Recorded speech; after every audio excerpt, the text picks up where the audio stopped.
Hey yo, what's up everybody? It's the Protect Your Neck podcast.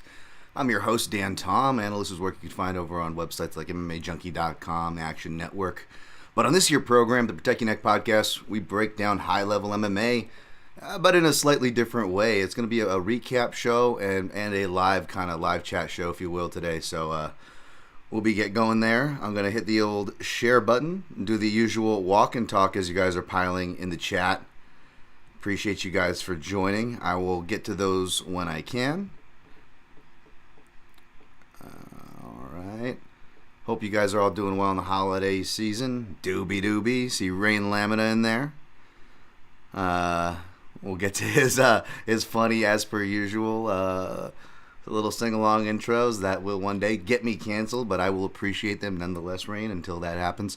And I'm going to share this out right now, and we'll get this party started in here. I used to think they said the R word in that song, and I was like, is that what we're getting? Dan, move forward, stay on target, don't get yourself in trouble already. Not before you get the show out, at least, right? When we get the proverbial party started, of course, I'm going to be sharing this show on Twitter. It's about the only social media app I'm really good at using, which is unfortunate with all the chaos going on. I've been off for it for a week, so I've been catching up on things. I think I saw some gold checks floating around. I don't know. I had a lot of the new blue check people coming at me earlier. We'll touch on that later. It's been something. I will try not to get hung up too much on any personal stuff or whatever. But if you guys want to ask me about anything Hawaii feel free. I'm not going to bore you guys with my details. It was a good trip. But again, whether you guys care or more importantly, if you go, which I suggest, not just respect the island and the people, respect the island and the people more than you respect your own home and own people in your town or whatever, or family.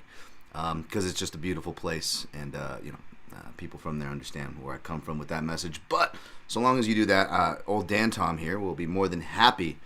If you're going on a family vacation or, with your lovely, significant other. I was going to say lady, but we could have ladies listening. We could have dudes listening, who going to Hawaii with other dudes, whatever the case is, hit me up. I got your back when it comes to recommendations. Thank you guys all for joining in. Just doing the usual walk talk. We got my guy Eric Betts Fights in the house, Prince of Mischief, saying there's an audio delay. Okay. Anyone else getting that? Hopefully not too badly. My connection is okay. It's coming in pretty clear. But yeah, if anyone else is catching that audio delay, hit me up, and hopefully it's not too bad. If it is, we'll figure something out. Maybe I'll do a quick restart so while everybody's here before we get too deep into the show. But let me share this out in the meantime. But yeah, feel free to answer that. Any major audio delays, feel free to refresh the feed, double check if it is. And regardless, yeah, feel free to let me know. I'm going to share this out now. Really good at these walk and talks, as you can see clearly. I think that's why they have producers and people for a reason. I should just go through the hassle of booking guests more, because then it's a little easy. I can just throw to the guests and be like, "What do you think?" I'm all right. Live now. Recapping recent UFC events and answering your questions. Feel free to come hang. Boom.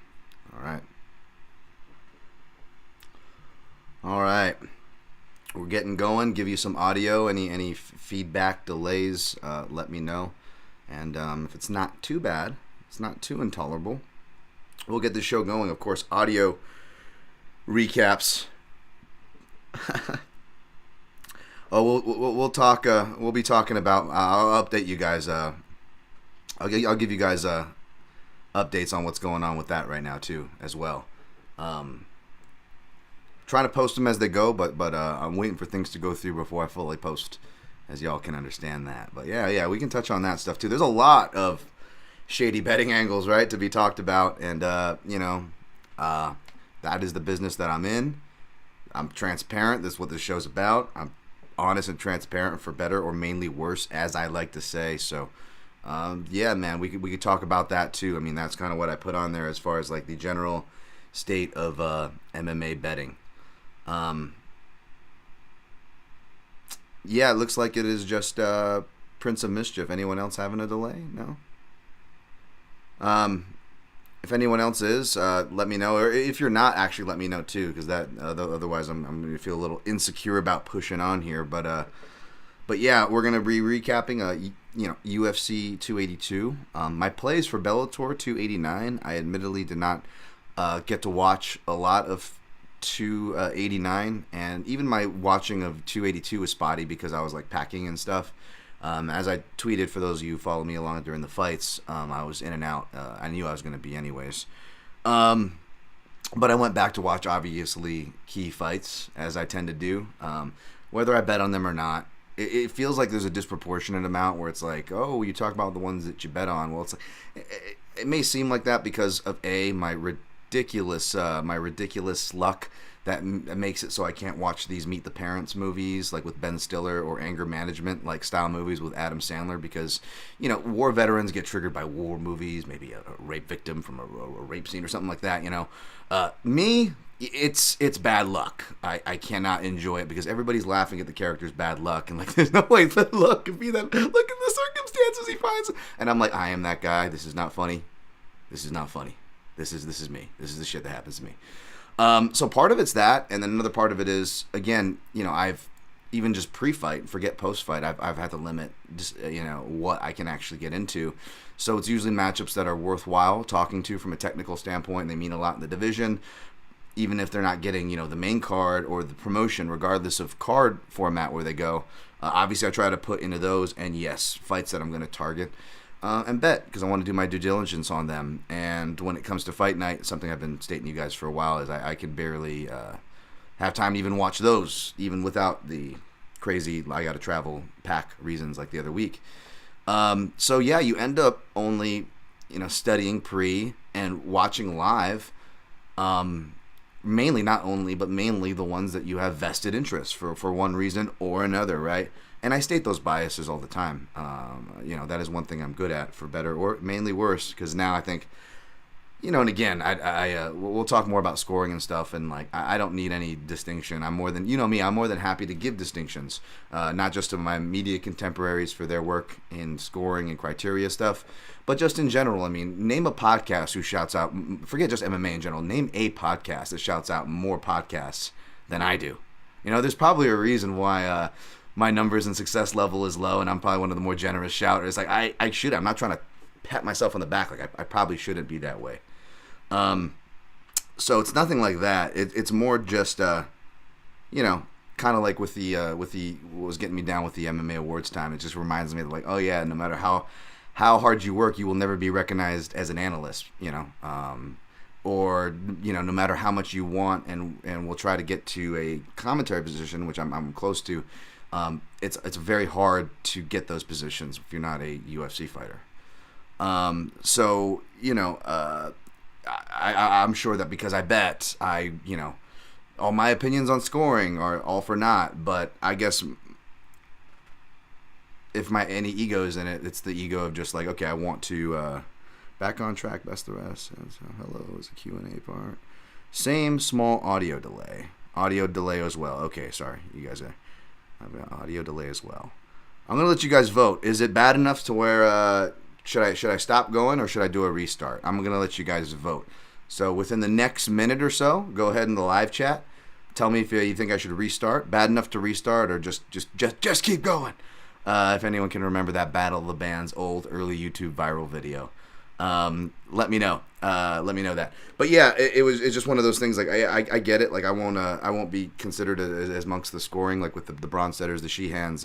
Shout outs to my guy Scott Fontana and Dan Urban for their excellent podcast, Couchside Judges, which is fine. But I just kind of want credit, just to at least like, hey, this guy at least knows what the fuck he's talking about.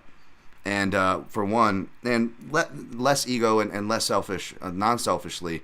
Most of my points are actually toward the middle of what the opposing sides are bickering about. So it's not even so much, no one else is saying this. I'm sure other people are saying the things that I'm saying. But yes, I'm saying a very minority thing that really could be of use to both sides and perhaps bring us closer to the middle and understand each side better, perhaps trim some of the fat from each side.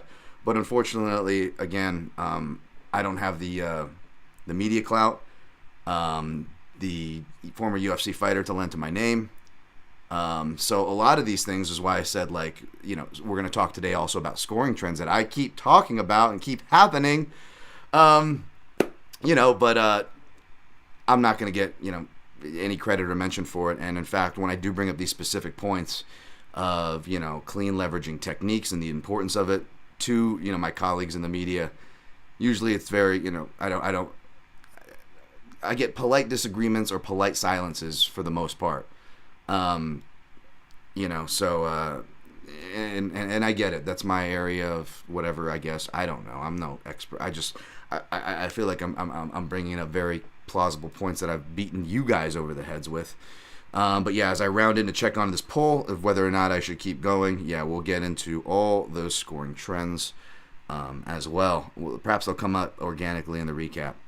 All right, don't restart. The audio has adjusted itself. Cool. I think it's doing it automatically, and hopefully should correct itself for the replay. And for you audio listeners in the future, this won't obviously affect you at all because there's no video to sync to, which, by the way, 5-star ratings and reviews appreciated. Liking this video and subscribing appreciated despite the slight audio issues that are adjusting themselves. So yeah, again, I don't need any like specific credit, but yeah, it is kind of annoying when you keep seeing these things. And what's more annoying, and perhaps why I don't deserve any credit in particular, is that my ass keeps finding myself on the wrong end of these picks and or bets of these trends. So, egg on my face, I guess, there, but also screw me for picking the more skilled fighter when skills win fights. Again, I'm not judging it like a karate form or something. Like, I know I'm a technique nerd, and, how people throw punches, they throw it well. I like them a little more. If they throw them unwell, whether it's effective, deemed effective or not, yeah, maybe I like it a little less. Obviously, there's biases there that I'll more than happily own up to. But no, it doesn't have to do with that. It is what is effective, and we're being so subjective when there's not legitimate knockdowns. And even those, which we'll talk about in round 2, I believe, of Gordon Pimblett, when we get around to that fight, even those are subjective and can be falsely accounted for. So whether it's anything from a touching shot that looks to not even snap a head back, to a head back, to a perceived knockdown, to potential slip, I would argue, and I had this, discussion with someone I strongly respect, that clean, fundamentally sound strikes, again, not because you'd be pretty, because being pretty can mean, you'd be pretty and be like pillow-fisted and barely hitting. It's like, I'm not going to grade that, nor should judges grade that high, even if they are getting, air quotes, volume. But having clean, understanding leveraging strikes where you're in position to leverage a strike from, I believe aids and supports your subjectivity, right?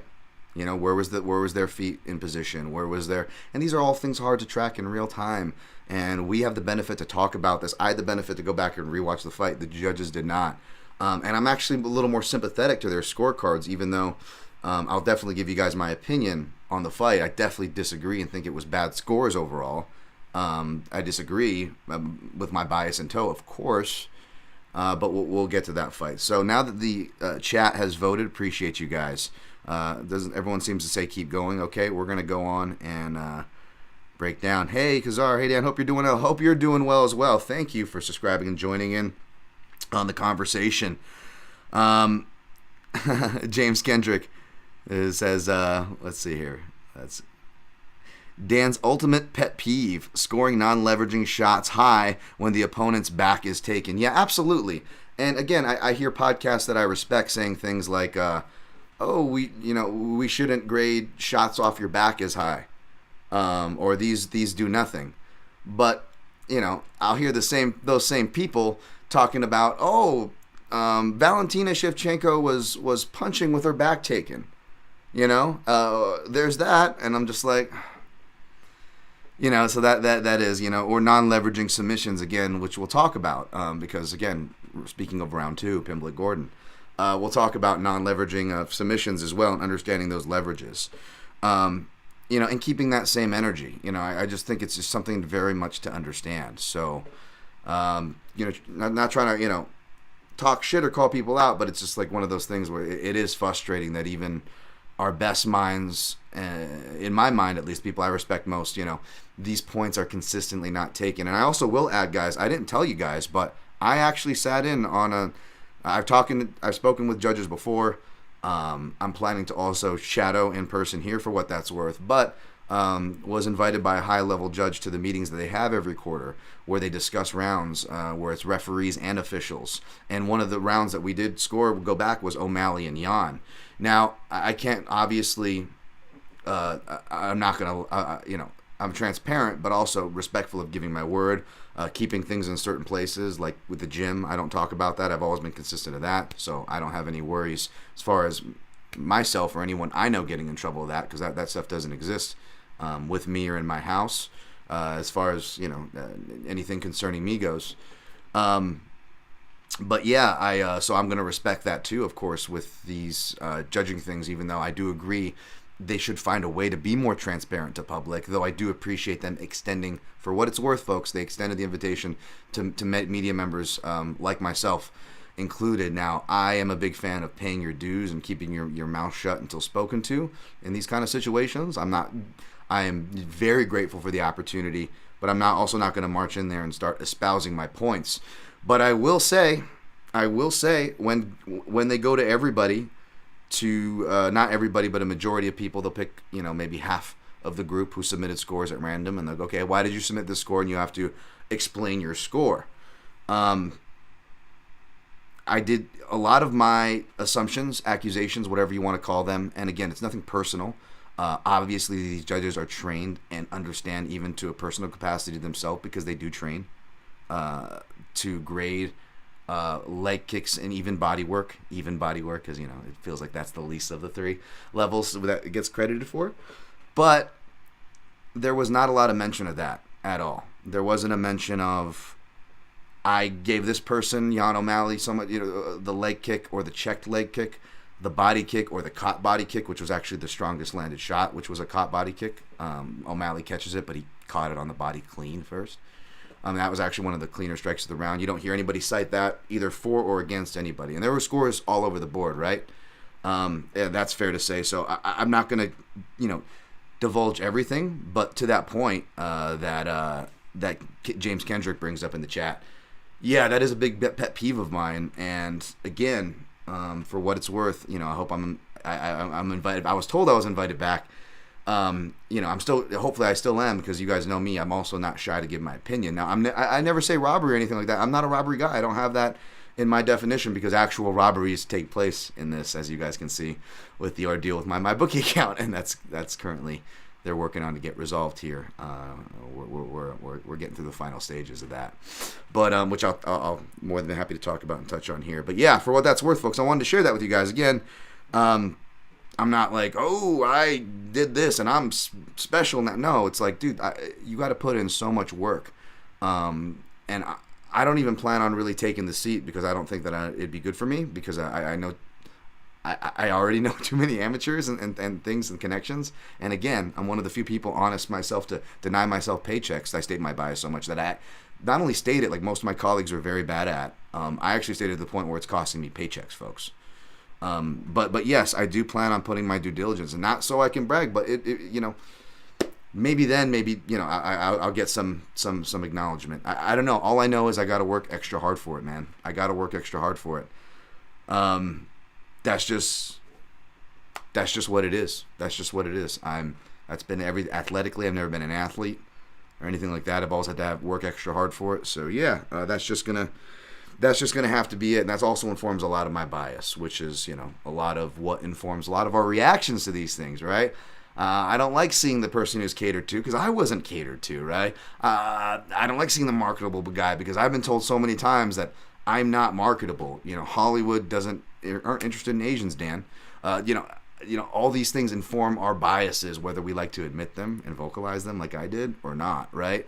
So I think that's where a lot of the reaction and the want to use the words robberies come from, because then you see a guy like Patty who gets all this promotional love, and again, we'll talk about, and I think that really fuels a lot of the a lot of the outrage, right? So I didn't get a chance to look back at my tweets recently before this, like I planned to, or like I planned a lot of things.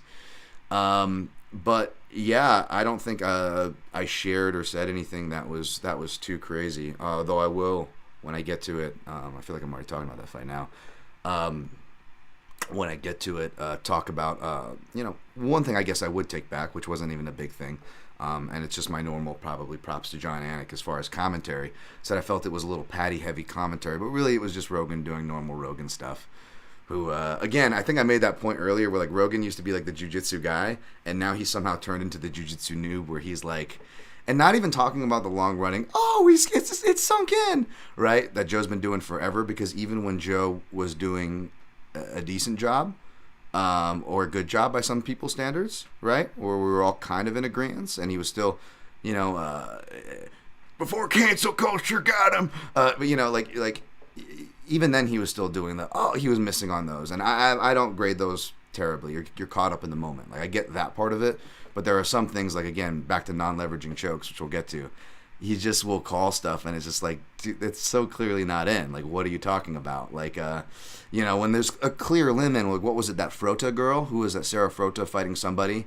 And, he was doing that classic thing where they found out, they had Brazilian Jiu-Jitsu black belt, which is, starting to get to be like a Cracker Jack thing, credential. So he was just like overly selling that because he didn't do the research on the fighter. So he's just really leaning on, yeah, but this is a black belt and you shouldn't give this position. And, she's in trouble. And like, she was clearly not in trouble. It was like a triangle that was like down below the shoulders, and the other fighter had like the knee like clearly cut, that not only were they nowhere near a triangle, they were actually in a position to pass as soon as the person on bottom stopped stalling. And Joe was like convinced it was like a near sunk triangle the way he was calling that. And even like the color commentators who stay in their lane, especially when it comes to jiu-jitsu, were like, yeah. Like, so it's and that's something else too. Like, I had a friend who submitted a rogue scorecard, and we're talking about it in private, and it was just like, and one thing I asked the person before we got going, I'm like, just be honest with yourself. Let me be curious something, because I was still on the commentary was a bit patty biased, which I don't think they really were. Like, Anik's the man. He was making sure that he was getting the Gordon counters in there to the point where people accusing him of bias the other way, right? So I definitely don't want to go too hard at the commentary there, but we see that a lot, and I said the commentary, but really it's the crowd, and more importantly the judges, that will get swayed by, again, classic trend I always talk about, big swinging shots, but they're not really landing, whereas clean counters to the head as well, but yes, to the body, two to the body, left hook all night was landing for Gordon.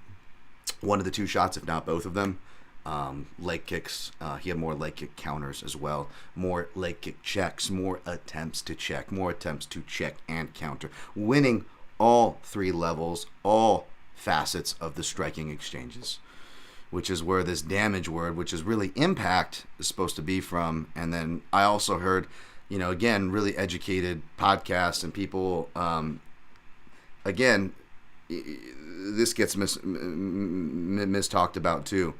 And I know that, my colleagues in the media do a good job, like the Sean Sheehans of the world, the people that I just referenced, Bronstetter, Couchside, reminding it's effective striking and grappling. It's whatever's happening, and it's not the Big John definition of, as much as I love, Big John and respect his opinion, it's not the definition of, well, most of that round took place, so that becomes a grappling round. It's like, if you want to say the majority of the round took in place in grappling, and the majority of the grading is happening with grappling, fine, but when you word things like that in near absolutes, it makes people discount or give the illusion that we're discounting a whole facet of the round. So both of those things that lead into each other have really misguided people to they're going, are we grading striking? Are we grading grappling? I don't know, but damage seems to be the thing. And if you're not doing anything with the positions, we shouldn't give you anything. So now we're overcorrecting from the 2009 scoring, even though we still see it with fights like Nick Maximoff to Puna Soriano. Or I admittedly didn't get a chance to go back and watch this one, the more egregious Doug Crosby scorecard, which was 50-45 Sabatello, where it sounded like he was essentially, again, rewarding like 2009 style wins against the cage grappling, although it sounds like Sabatello actually, for what it's worth, though he didn't do much or threaten much, actually got secured takedowns positions and riding positions, things Maximov didn't even get. Anyways, don't get me started on that. So yeah, but hey, here I am, like, repeating these themes, warning about the overcorrections years ago, because not even just with the criteria changes, even before the Blachowicz Izzy, I talk about overcorrecting the steering wheel on this podcast, specifically when it comes to officials of all roles, regulatory to the rules. We see it with referees. You know, the referee gives the early stoppage, and then the next one they're probably guilty of a late stoppage, right? Or they were kind of a late stoppage, and now they're maybe early on the trigger, right? When these shows like Couchside are doing their rounds, I would mention it there too. They don't really mention it, nor do other people, going, well, this judge gave a 10-8 here, but he didn't give a 10-8 later. Or this judge didn't give a 10-8 here, and the opposite effect. Well, both those opposite effects come from the same human nature of overcorrecting the steering wheel. There was a close 10-8 that you could have justified the 10-8.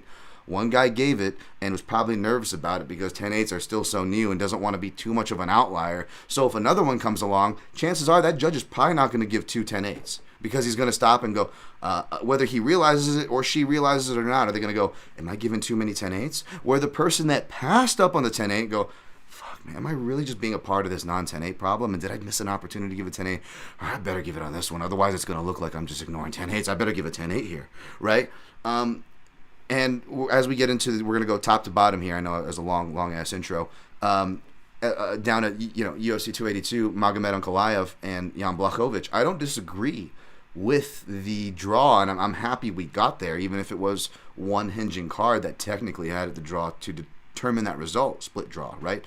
But yes, this is human nature, and again, just like when I bring up leveraging striking, when I bring up like the human nature aspect, like I get scoffed at. People, no, judges know better. And I'm like, I'm not saying they don't know better. Again, I feel, again, talking about me, and I'm not fucking a centrist, believe me, I'm not fucking trying to associate that, but I'm talking about just literal common sense, cut out politic bullshit. I'm just trying to get the center of a fucking problem for the better of all of us. The fighters, our understanding, gamblers to fans alike, doesn't matter. Everybody. But like, it is just Doug Crosby scored. Yeah, he's Crosby is definitely that's definitely problematic too. We'll get to that, and he wasn't in this main event score, but maybe that's part of the reason why I don't disagree with these with the way Jan and Blachowicz, getting the scores it did. I had the first 3 rounds for Blachowicz, but you could easily make an argument for round 1, I believe, being that swing round. I did go 10-8 because I like to go by the common sense as well as the criteria. And something that's not mentioned in the criteria, because everybody gets hung up on the word damage when it's actually the word impact. But a lot of these supporting words, I would like to think, are written in the criteria for a reason. And what constitutes immediate, whether you're deciding what's immediate or more immediate, I should say, impactful, and what's more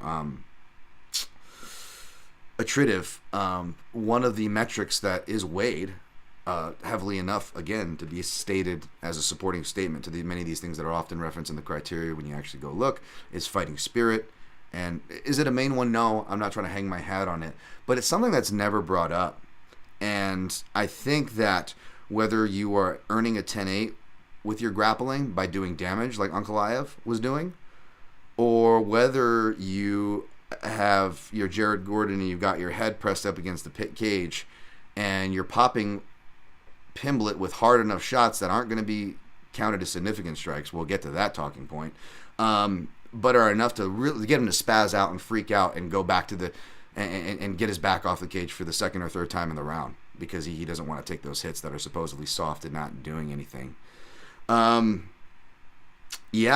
I think you can often tell by the fighting spirit. Now, a metric that'll be brought up to help gauge, which I agree with, it shouldn't be a be-all, end-all. It shouldn't even be a big piece of the pie, but it certainly should be a piece acknowledged, is, especially if we're going by the logic when we're making excuses and doing the Apu meme where we're jumping in front of the, my colleagues do the opposite where they're jumping in front of the judges, which a lot of these people are fine people. Like, oh, I probably would I think be friends with outside of a professional setting. So I'm not trying to shit on it. I don't shit on him or anything, but I'm just saying I'm not going to sit here in Apu and jump in and take bullets for him. Like the Must fanboys in the comments. Oh my goodness.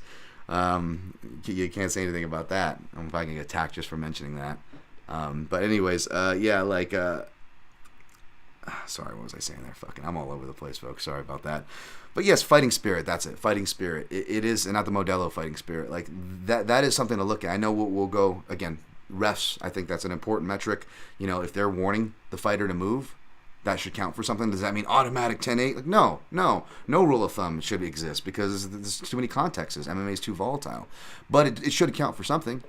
And just like it should count for something is if whether the ref is, how hard the ref is reacting to it regardless, if a fighter is showing visible uncomfortability, which you actually get in that Pimblet and Gordon round 3, which we'll get to, that does count for something. That does count for something. That should show that it's being effective. And as much as I shit on Joe Rogan, he's got a point a bit with his dated kind of meathead reductive statement as it is. But part of me strongly agrees with it. We're like, you know what? At a certain point, if the ref's not bailing you out, this is a fight. It's your fault. Get up.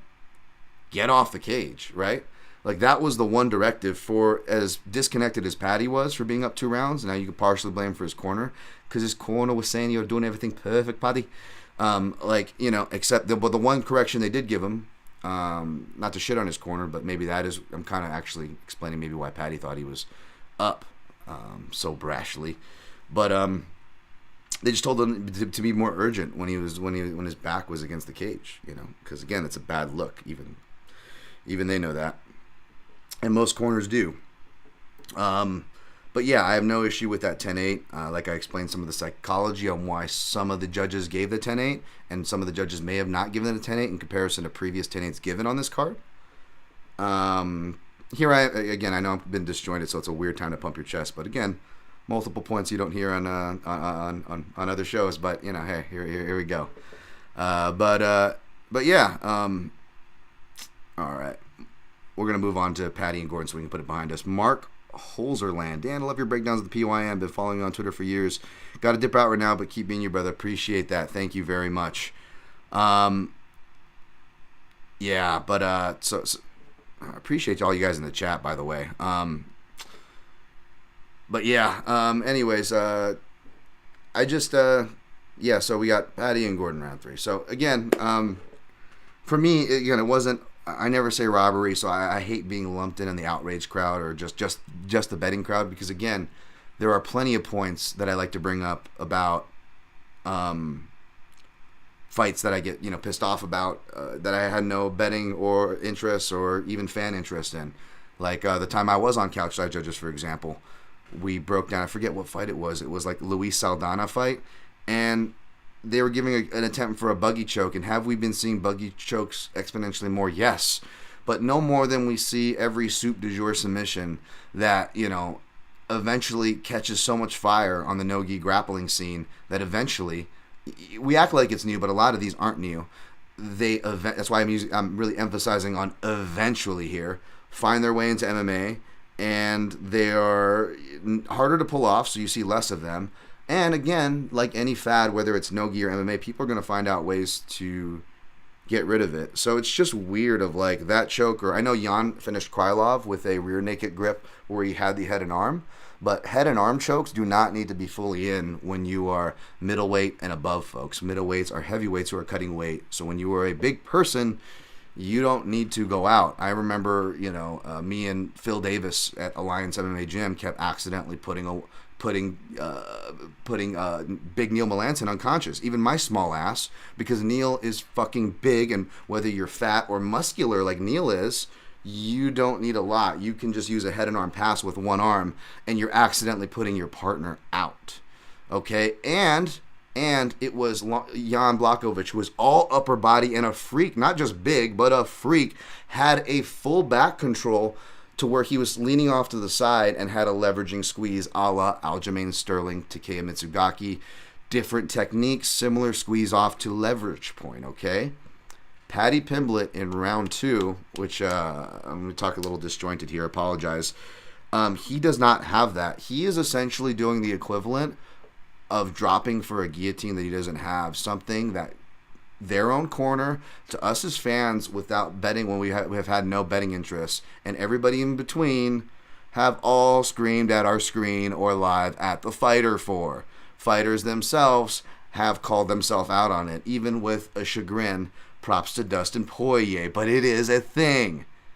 What Paddy did was even worse because it wasn't even a guillotine or close to the leveraging you would get from an arm-in guillotine or regular guillotine, even decently fought. You can make adjustments, like hang-offs of the Brian T. City Ortega, Cup Swanson.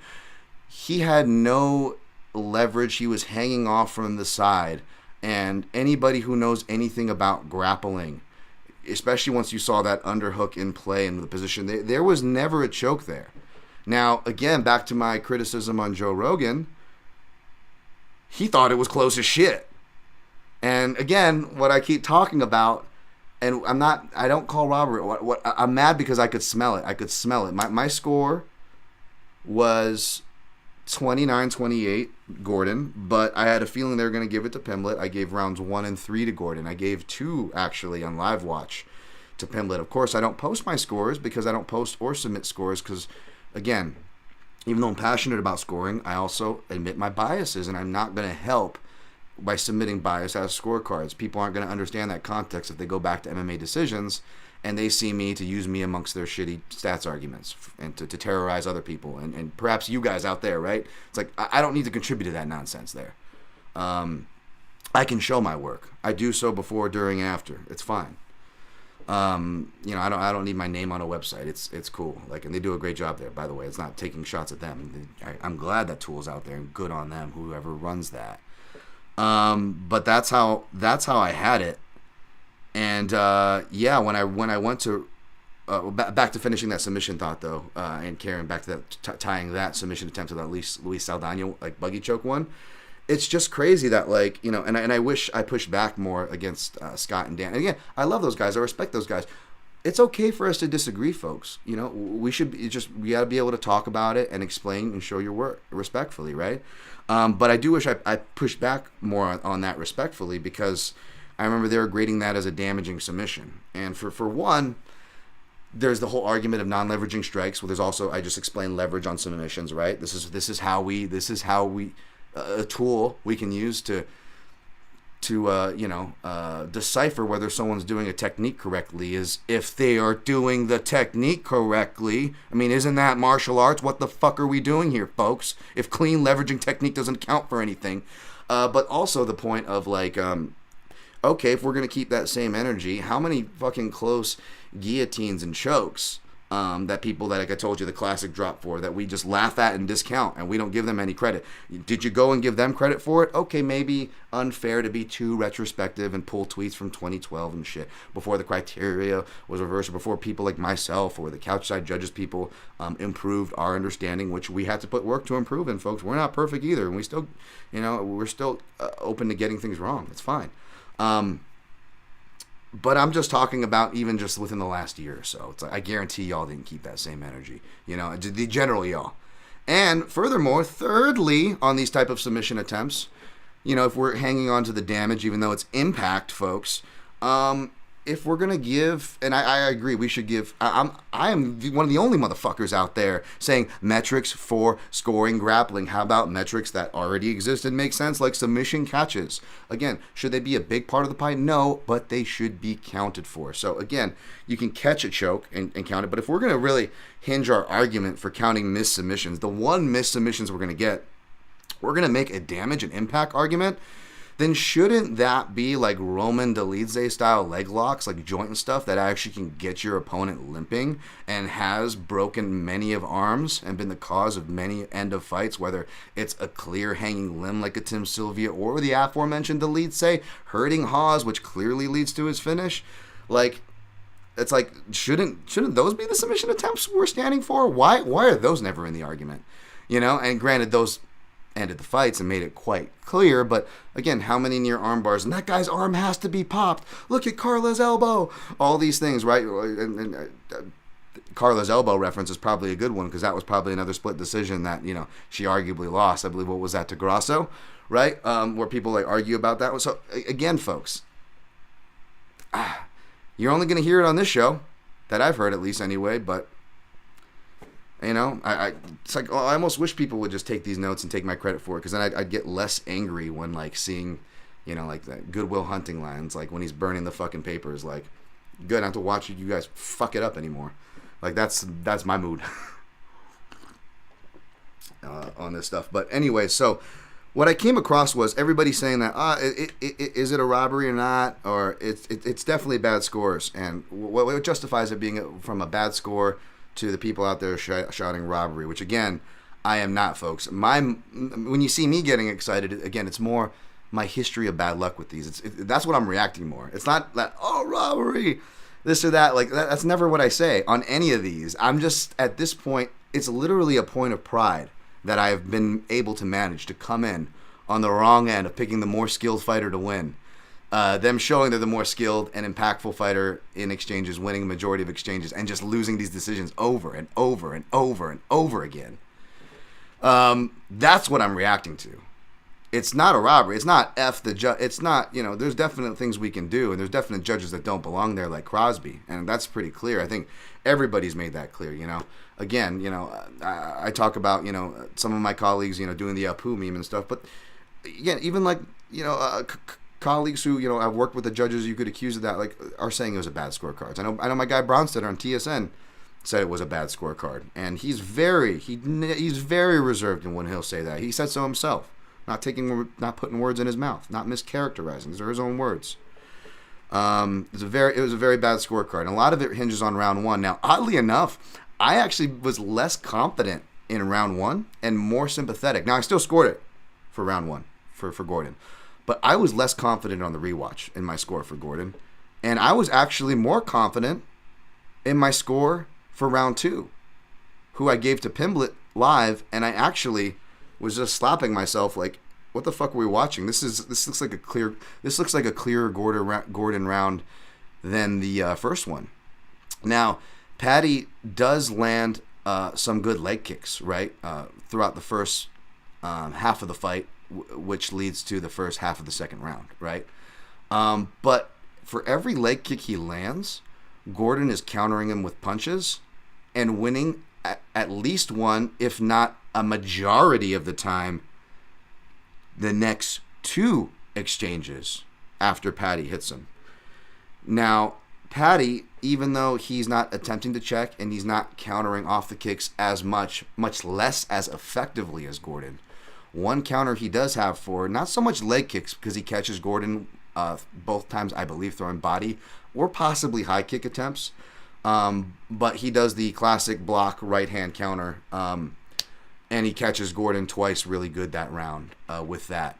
He also catches him with straights both from the lead hand and with his right hand, though not as clean, at the end of flurrying exchanges throughout the first half to first maybe 60 to 75% of the round. So he has these moments, right? He's got, you know, 2 or 3 good quality leg kicks. He's got 2 or 3 good quality shots that come at the end of flurries, which the commentary, mainly Rogan, was crediting like they all land, when really the majority, at least the first 3 punches every time, didn't land. It was usually like after it took Paddy like usually after at least 3 punches to start finally landing.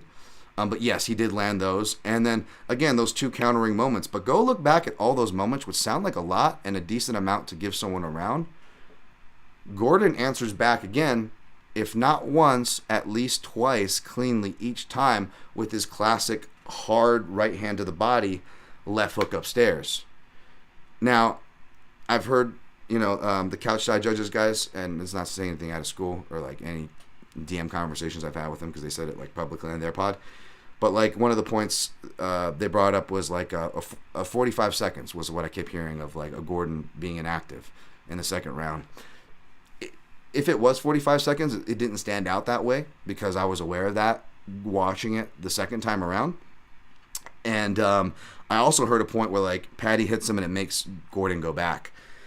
And I was like, you could accuse that really for every time Patty hits him, whether he hits him cleanly or not, because Patty is flurrying sloppily.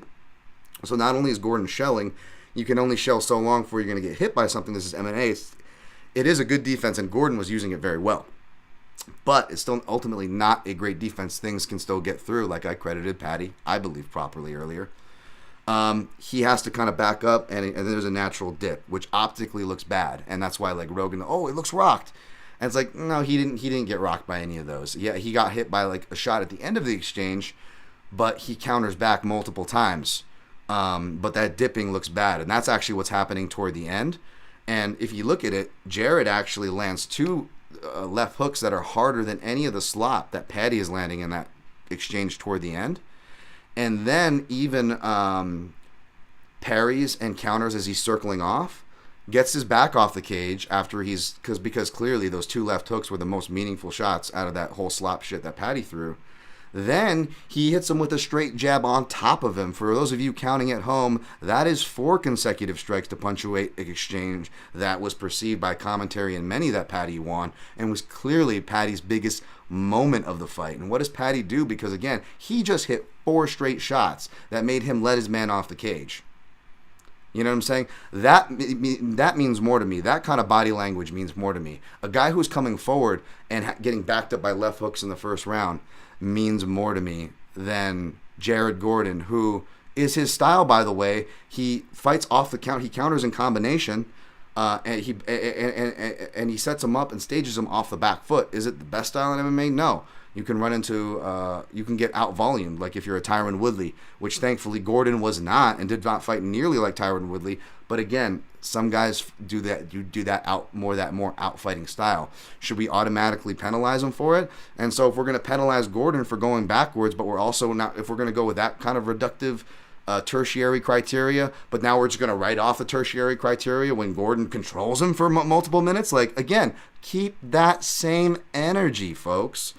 You know, and when I went back to look at it, like, holy crap, like, lulls in the action, like, I think they were really overblown for the Gordon argument, because again, the damaging shots are coming by way of Gordon. And even watching that second round, like, you know, he's getting him against the cage, and he's popping him really hard against the cage as well there. He's much more active than he is in the third round, clearly. But he still does some of that in the third round, which I'll get to in a second. But I actually come away with the second round leaning more, even more confident in Gordon, even though I initially scored it for Patty. But here's what happens, and this is something that I know I'm not the only person that talks about.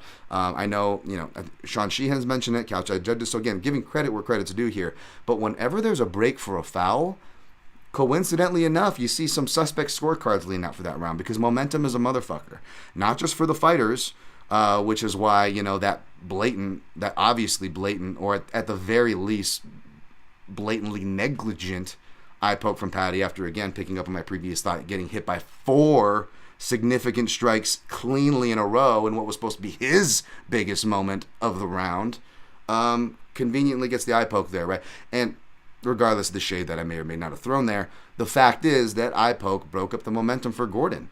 And conveniently, now he's getting hit with shots in that last flurry, you know, that he was, before he was getting hit with, like, you know, 2% of the first few shots, and it was the end shots like I was telling you about. But in that last flurry, if you notice, he gets hit with the first 3 shots and evades the last ones. It's because, maybe he just got poked in the fucking eye? And maybe the judges, and including myself, along with the commentary and the bias, because, as much as I'm copping to bias and stated why, and, you know, almost blanket paintbrush stereotype the reason for people getting robbed because they were Patty haters, let's not pretend there's not Patty and Barstool fans, more importantly. Barstool is a very big entity with a lot of followers and fans of that. So there's bias on that side too, ladies and gentlemen. But yeah, so I get sucked into that a little bit. You know, we get the lull in the action. Patty finishes strong. Boom. Hence, you have people, you know, fooled into thinking that it was a round. But then I see people that I respect, again, back to my guy Aaron Bronstetter, who is not getting swayed by commentary for this one because he's live and he's having a cage shot scorecard. He's scoring at Gordon. Other people from cage shot are scoring at Gordon.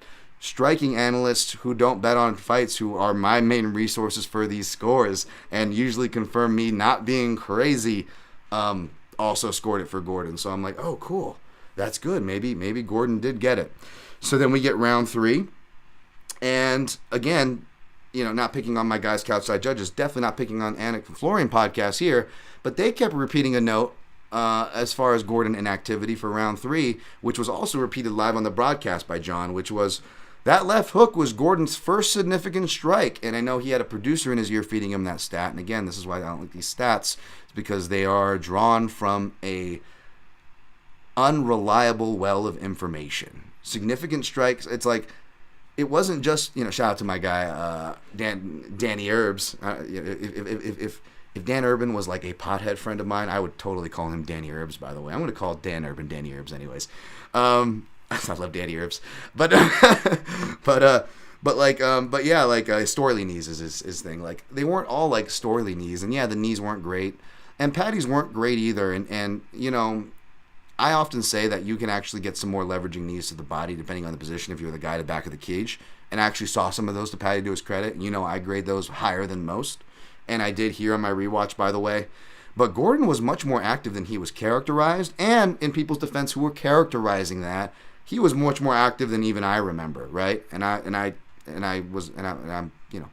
biased for Gordon, but even I was like, yeah, he could be definitely been more active, this and that. Not exposing Dana White's talking points, who again is, once again shitting on his fighters. Again, like apparently he was really critical toward Gordon, didn't really say anything about Patty. But yeah, he's way more active. And again, for all the talk of like, oh, Patty got Gordon to back up, I'm like, when? Gordon was always backing up and walking him into shots. That is a tactic. It is a style. And it's a pretty damn effective one in this case when you're facing a guy like Patty Piblet, keeps his chin straight up in the freaking air, and his striking technique is loopy and just out of sorts. But hey, big punch go boom. But Gordon did get a couple big punch go booms. He actually gets Patty to back up to the cage somewhat frantically twice in that third round where he wasn't active, where they were just glued to the cage. He actually, on 2 separations and 2 separate times, gets him to back up to the cage. And again, I count that for a lot more because not only were there clean strikes attached, although one of them was a grazer. I felt the one that they credited on the broadcast would go, that was Gordon's first significant strike. It was a grazer, but it did land, so okay. But I'm like, who are we going to give credit for? The guy that naturally backs up for backing up, or the guy who naturally comes forward, is allowed to come forward? His style inherently has him come forward, and despite all those things, there he is getting punched and moving backwards. But we're going to focus on Gordon moving backwards? And after the second time Gordon got him to the fence in the uneventful round, he's keeping head position the whole time, and again, back to that fighting spirit note, just making Patty uncomfortable. So again, when there's not a lot to score, not only is the guy controlling from a common sense, well, who's the motherfucker holding on to the person? Who's on top? Who's got the dominant cage position? Who's got the back position? Who's got the dominant position of what's being played? And what was being played that round? Primarily the cage. It wasn't even just that. He was landing strikes. Not the most impactful strikes in the world, but they're making him uncomfortable. In fact, one of the left hooks to the head that he landed really good a right hand off of in the second round, he lands the left hook in the same combination, even cleaner, and it gets Patty to freak out, and he pushes off the cage, even as gassed as he is, because he also had that body language not going for him optically. But, again, he kind of partially gets his back taken at the end, and that's how it looks. And before the back take, there are some slop strikes that help Patty get to a more advantageous position, but none of those strikes landed cleanly.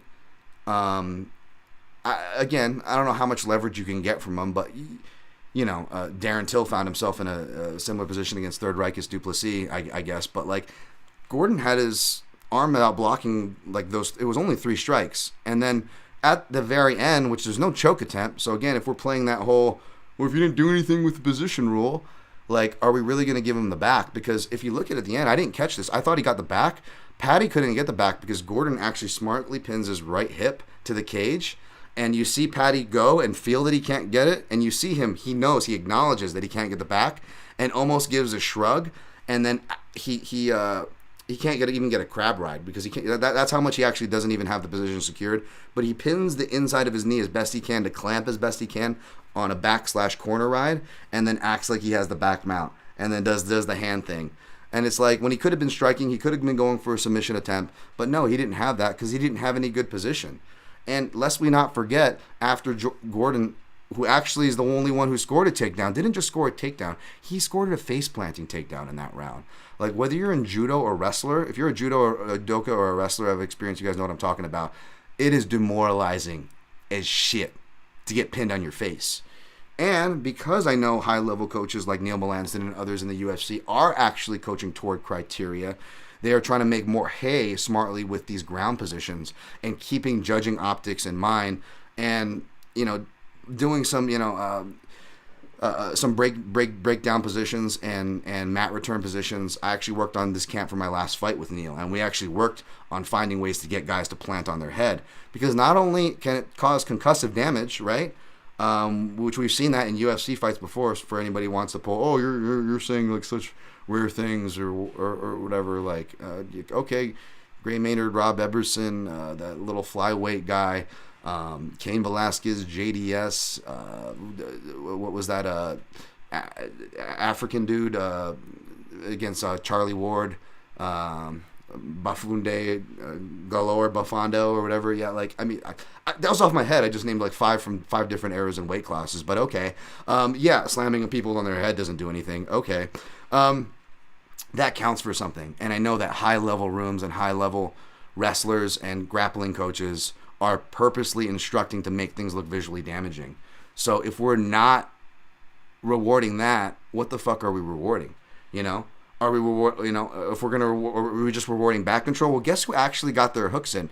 Sure, he jumped high and fell over the front almost immediately, but Jared Gordon, after planting Patty on his face, actually did take his back and put some hooks in. So if anyone got the back in that round, it was actually Jared Gordon. If anyone got the takedown, it was actually Jared Gordon. If anyone was an impactful grappler, it was actually Jared Gordon. If anyone ever went for submission attempts, which is why Jared Gordon fell off, because he actually was trying to finish the fight, criteria, it was Jared Gordon. He outlanded, we don't count significant strikes, and those stats are bullshit, but if you go through and just do the common sense counter, who's throwing more and who's landing more, it's Jared Gordon, folks. 30-27 is my revised score for this card. Again, as a guy who is literally being robbed right now, although the money is back in my account, but I'm not counting my horses until it's back in my account, if you know what I'm saying. Yeah, that was a really long fight, but long thing to break down, but I've been sitting on that and having to hear everybody else's opinions for weeks now. And yeah, I know I get passionate and this and that, but I challenge anybody to go back and challenge anything what I say. Go watch it. If you feel really strong, maybe we'll set up a thing where we can watch it together. All right, sorry about that, folks. I'm probably going to go much faster on that one. Could you imagine Paddy Pimblett fighting Bobby Green or Drew Dober? How would that go? It would go awful for Paddy Pimblett. Paddy, again, that's another thing too. It's here with the classic. It's not just the classic. Oh, woe is me. I'm on the wrong end of another close and controversial decision. It's more just like these good guys like the Bobby Green and Drew Dober. They gotta piece themselves off, whether they're veterans that deserve it, or if it's like, we'll talk about Sarukian and Ismagulov. Same with the Kutateladze Ismagulov and Sarukian, Gamrot, all these matches. It's the good guys that are having to constantly fight each other while we do this game, especially at 155, but at all divisions, if there's a marketable person, where we keep Conor in the rankings and we keep having the same names and the same guys fight each other. And it's just crap, man. It's really crap. And, we'll get to it, but Kutateladze would have put up a way better fight against Arman and would have been a much more visually pleasing fight if he got the decision like I think he should have. It wasn't an egregious decision or anything, but I think he should have. And we'll get to Ismagulov, but he kind of proved what I thought right if you go back and listen to my breakdown of that fight. So, of course, classic Dan Tama there. But again, not even just harping on me. It's the classic, like a good guy like Gordon, who actually keeps that same energy, who actually helps people with mental health, sex abuse victims, is open to the point where he opens himself up to very unfavorable things in order to help people, something I obviously can relate to. I can't help people or am as talented or these things like Jared Gordon, but I certainly show my ass in attempts to try and help like him. And, just seeing a guy co-opting that message, co-opting the working class rights while he's, espousing racist white nationalist talking points constantly, that's just embedded throughout his language, throughout. Not even talking about pulling up old tweets. Just go look at the press conference. He's got to bring it to a racial category, right? Got to bring it to a guy's ethnicity and being mixed, or questioning someone's citizenship, or like if any of that shit matters. Like, what the fuck are we doing here? Who cares? But yeah, so I don't like that. I don't like those are the people that are being rewarded. But that's tale as old as time, man. That's how this game goes, right? And I think that's why a lot of people are upset too, because I think at a certain level, a lot of us are in unfair situations, and we would like to see justice happen, see the good guy win, what the movies tell us happen, right? That's not life. Life's not fair, but we like that, right? And that's okay. There's nothing wrong with that. I get life's not fair, but yeah, I think that's where a lot of it comes from. And you have this betting scandal stuff, right? You've got, again, another classic case when the last decision that got people upset was O'Malley. Again, similar stuff. You got Dana's boy.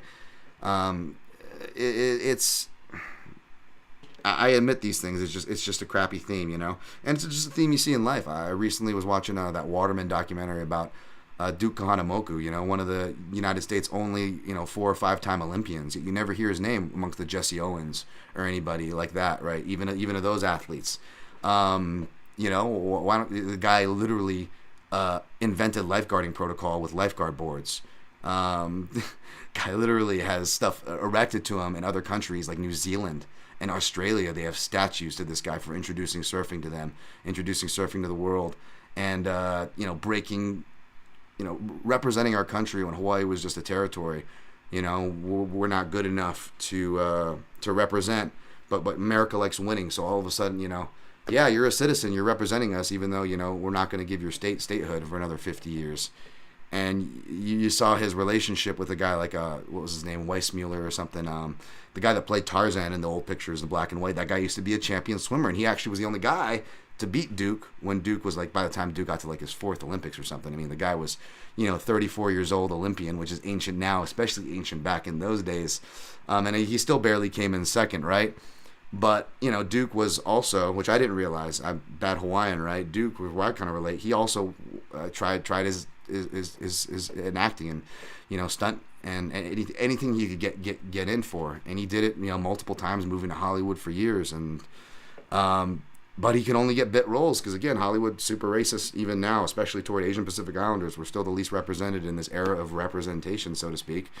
Even Marvel, it's like, okay, you give a Shang-Chi, can you let Jackie Chan fuck? You know what I'm saying? Can you let the Asian guy get some action for once? Anyways, Walking Dead did it. Come on, that show's sucks. Anyways, but yeah, of course he never got the lead roles and stuff, and that really made him salty and kind of changed his career. And I was just like, wow, wow, and you just see it's just tales all this time, and I'm not sitting here trying to blame any of those things or unfairly compare here. I'm just saying life isn't fair in many realms, so I get it, folks, but that's why I think we see so many people up in arms about these decisions. So that's just what it is. What are you gonna do? Next on the list we had. Pull it up here. Santiago Ponzinibbio defeated Alex Morono. Man, I saw a lot of my friends on Ponzinibbio, and good thing I picked Pons, but good thing I didn't play him because you guys definitely didn't have my luck there. Y'all got bailed out with that one. I'm happy for you, but again, it was just like, oh, that luck, that luck, it's hard not to. Not to get extra hung on to results this time of year too. That's another reason why myself and many maybe are. You got fantasy leagues you play in and whatnot. Like I just closed Tout Master. Despite my ridiculously bad year of picks, folks, I actually came in at 9th out of 81 or 82 people, which isn't bad, I guess. But I needed to come in 8th to place and get my money back. So I don't know how much I got. I think of the dude.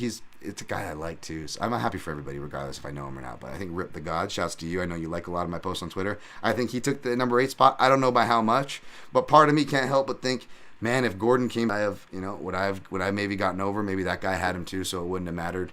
But again, back to my thing where it's like, I'm not even asking for half of the fights I was robbed on. I'm not even asking for like a quarter, not robbed, by the way. Wow, why'd I use that word? You know what I mean? That I got the bad beat on. Like, dude, just give me like, not even 10 or 12%. Like, just give me 2 of the fights all year. And I think that could have made like a huge difference. Like, I did my math, and by the way, I know I'm hard on myself, but another positive note, I came out on top. I withdrew more than I deposited this year, which is obviously always good.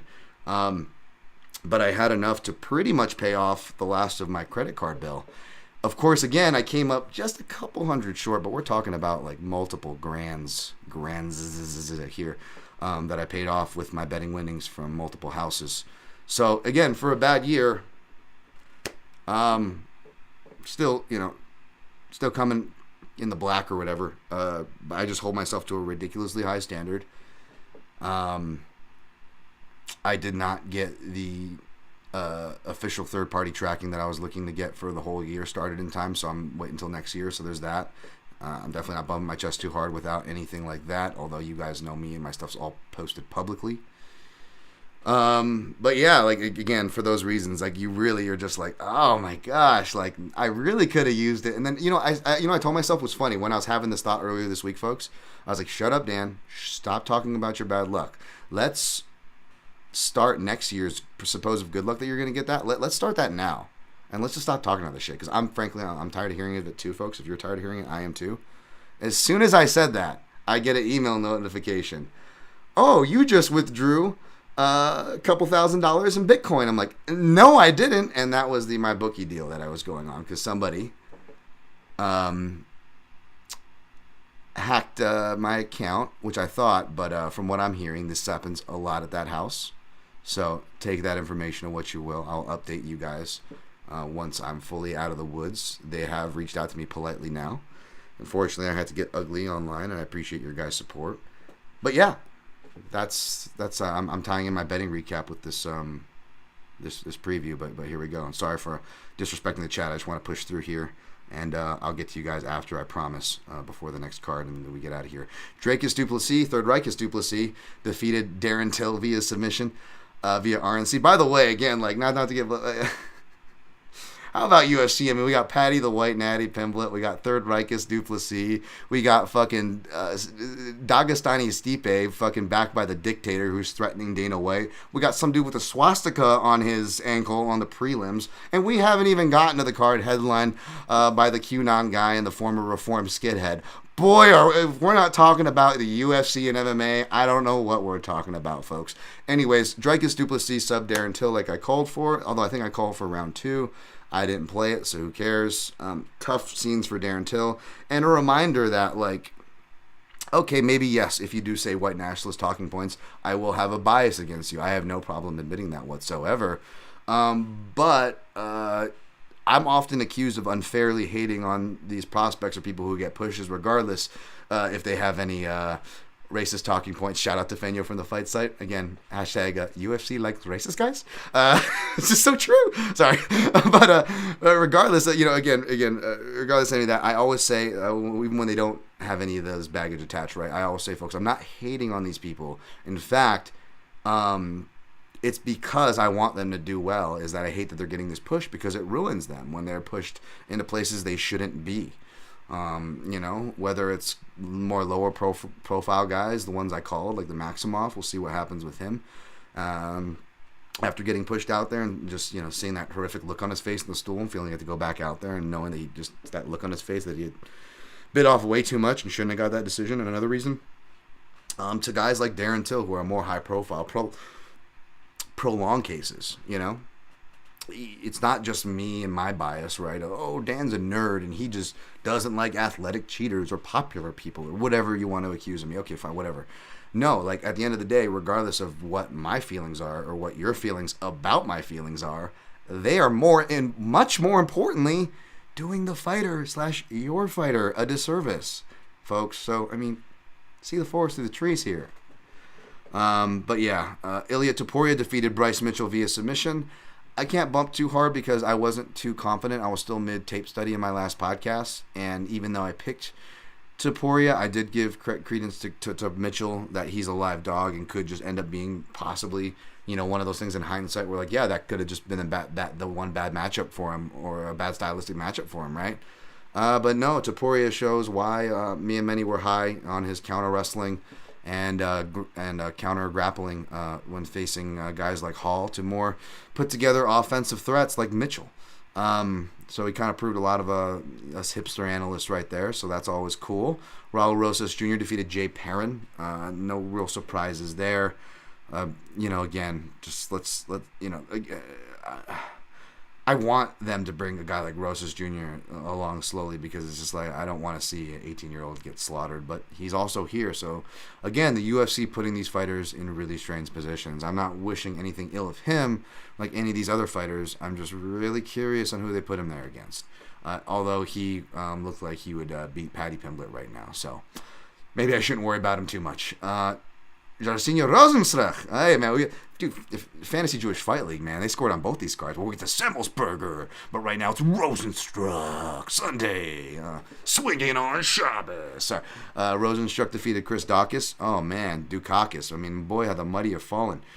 Chris Curtis Cash defeated Joaquin Buckley. That was nice. Shabazian defeated Dolce Lungjambula. Didn't really watch this one too closely. Billy Quarantillo,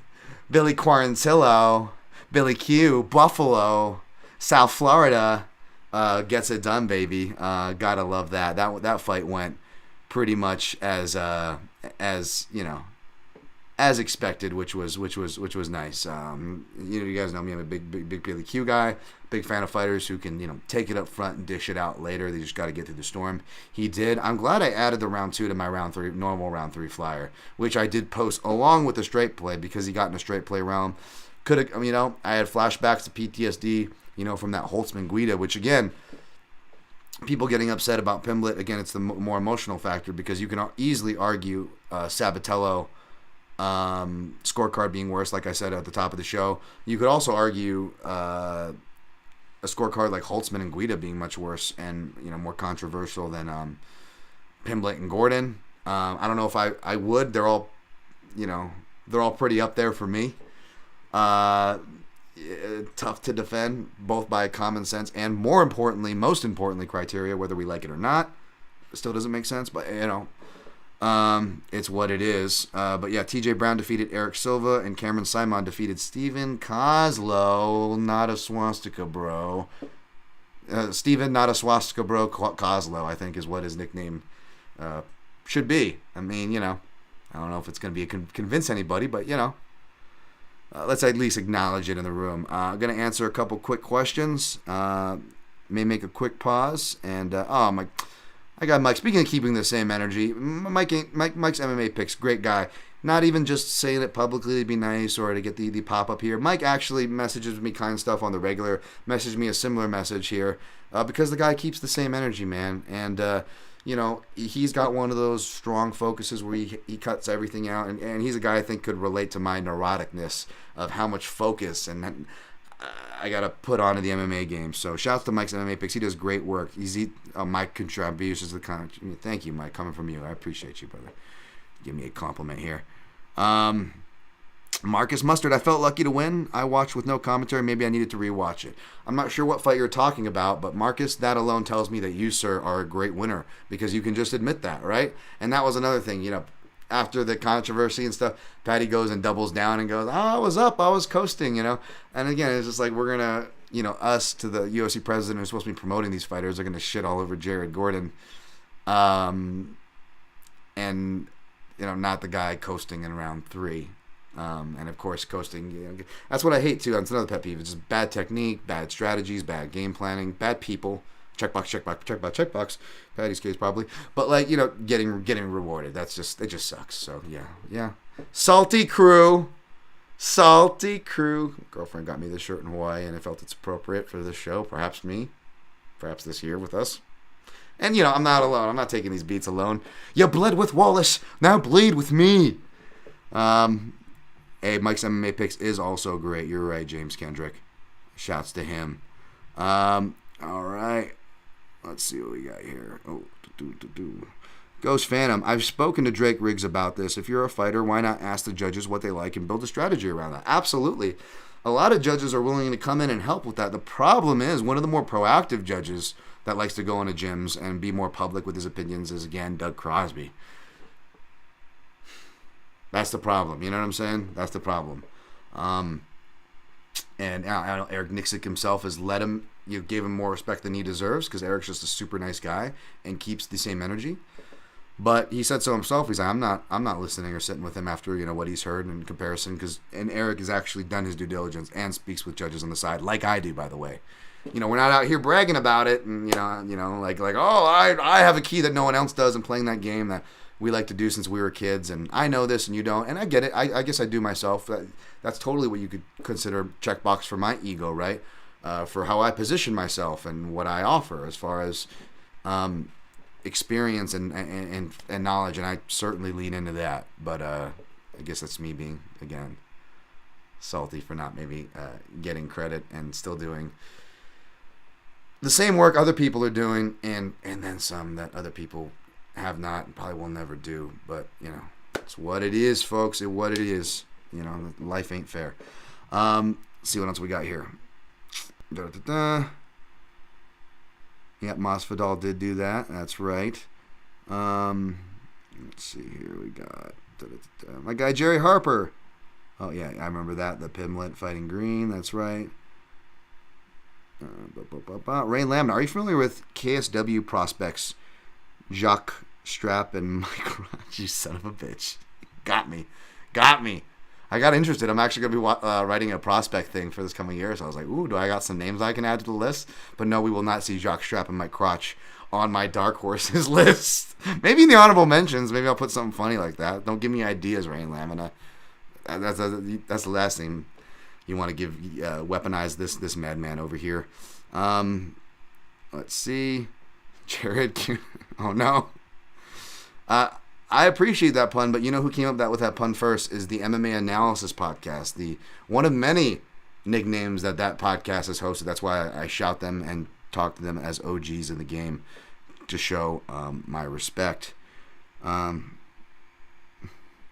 Shevchenko of winning the MMA awards for Female Fight of the Year despite losing her only fight of 22. That's funny. I know my guy Liam picks fight. Shout out to Liam. Would really appreciate that one.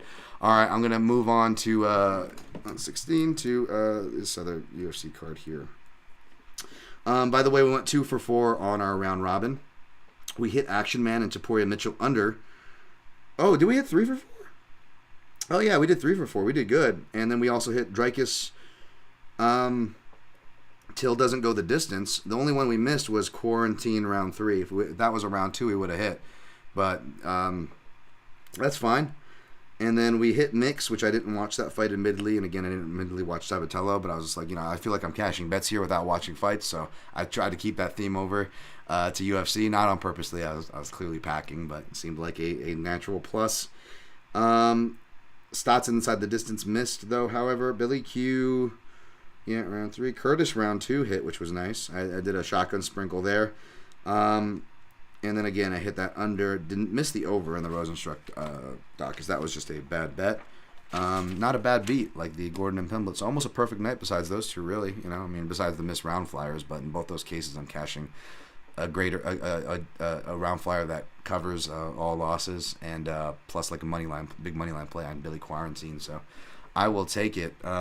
Next one, I just kind of spam picked on Toutmaster. So I'll tell you guys honestly what I had there, but there's no analysis that I obviously gave or anything I can really bump my chest on. I did pick Jared Cannonier, despite again my guy Eric Nixick in Strickland's corner, and Strickland, repping Extreme Couture these days and whatnot to show that hey, I can pick against my biases. I know, well, easy to say after the fact. You didn't have to post it, Dan. Like no, I've done written ones, posted ones, plays. Believe me, I keep that same energy, and I actually risk having to run into these people in person and in a facility where they can put their hands on me legally. So, yeah, miss me with that. But yeah, that being said, and I didn't play. If I would have played anything, it would have been Cannonier plus money. It was a close fight where this is, and again, Eric, in a great reply, one of Sean Sheehan's threads saying, like, it was agreeing where I agree too. It was a close fight. You could justify many scores. This is not one to unfairly use the scorecards or MMA decisions, things, be like, oh, look at the rounds. They didn't agree on any of these rounds. Like, this was an actual legitimate fight for that. There could have been swings in multiple ways. I thought the leg kicks, I thought a lot of the power punches were missing. So, I wasn't falling into that trap that I often accuse other people of. I did not see a majority of them land, but in conjunction with some of the body shots and the leg kicks, calf kicks that Cannonier was landing on Strickland, I gave him the first 2 rounds, and I edged Strickland the last 3. 3, it still feels like a swing round, but Strickland definitely did better in. Good enough for me to give him, and others apparently. 4, I felt okay giving to Strickland. 5, they both start stepping it up, and I will admit, again, I kind of zoned out for a part of it rewatching this one. Because I was watching it during takeoff and it cut me off like halfway through because I was flying in the air while this fight happened. But I actually ended up edging it to Strickland and felt weird about it because Strickland had damage on his nose. And I'm like, I know he had damage before in the first round, but like that looked new. Was it new or reopened? Either way, was it a legitimate strike that did it? I didn't see the strike. I admittedly zoned out for like a really small pocket, and usually I'm good about rewinding, something the judges do not have the luxury of, folks. But I still ended up leaning towards Strickland on that round. So I actually scored it 48-47 Strickland. I thought if it was going to go either way, despite totally being okay with the scorecards and and having arguments that every round could be somewhat of a swing. I was more expecting the 48-47s to be splits. We didn't really get any 48-47s, right, if I recall correctly. But yeah, I had it 48-47 Strickland. Could have easily been 48-47 Cannonier, with my opinion, the biggest of the potential swing rounds being the 5th and possibly the 3rd, with number 1 up there too. Not that 2 and 4 were clear. I just felt the most comfortable giving those to those were the rounds I felt most comfortable giving each fighter / giving in general, or assigning in that fight, if that makes sense, for what that's worth. Arman Tsarukyan defeated Damir Ismagulov. Again, I hate it when I'm right. Again, I didn't bet Tsarukyan, but I picked him, and of course, most people had him winning the fight, and of course, like per usual, it was kicks to the body and body strikes that were a big differentiating factor. As far as, like I always say, literally 8 to 9 times out of 10, there's a controversial decision and someone they thought should have won the fight. I guarantee you that fighter went to / more effectively / more to the body and legs more. But again, who the fuck am I? I'm just gonna keep saying things. They're gonna getting proven right until I learn to stop picking the good fighters and start picking the winning fighters. Then who the fuck am I to talk, right? But yeah, and then Damir Ismagulov, who again had another argument, guy lost that should have won versus the guy that won that probably should have lost. And of course, I was on the wrong end of both those. That Kutateladze fight, like Kutateladze, of course, had an argument for it, even without the BS intervention in round 3 that would have certainly sealed it, because he clearly hurt Damir Ismagulov. But Ismagulov is not the athletic phenom and the stuff that again, I'm a technical nerd, hipster nerd. I love those people in that crowd. I look and can be considered. I am not being hateful. But yeah, it's one of those definite ones where, the hipsters, as my guy Kyle Mack says about Magomed Ankalaev, there's a contingent of fans that just want people to be good just because they're from a certain part of the world. And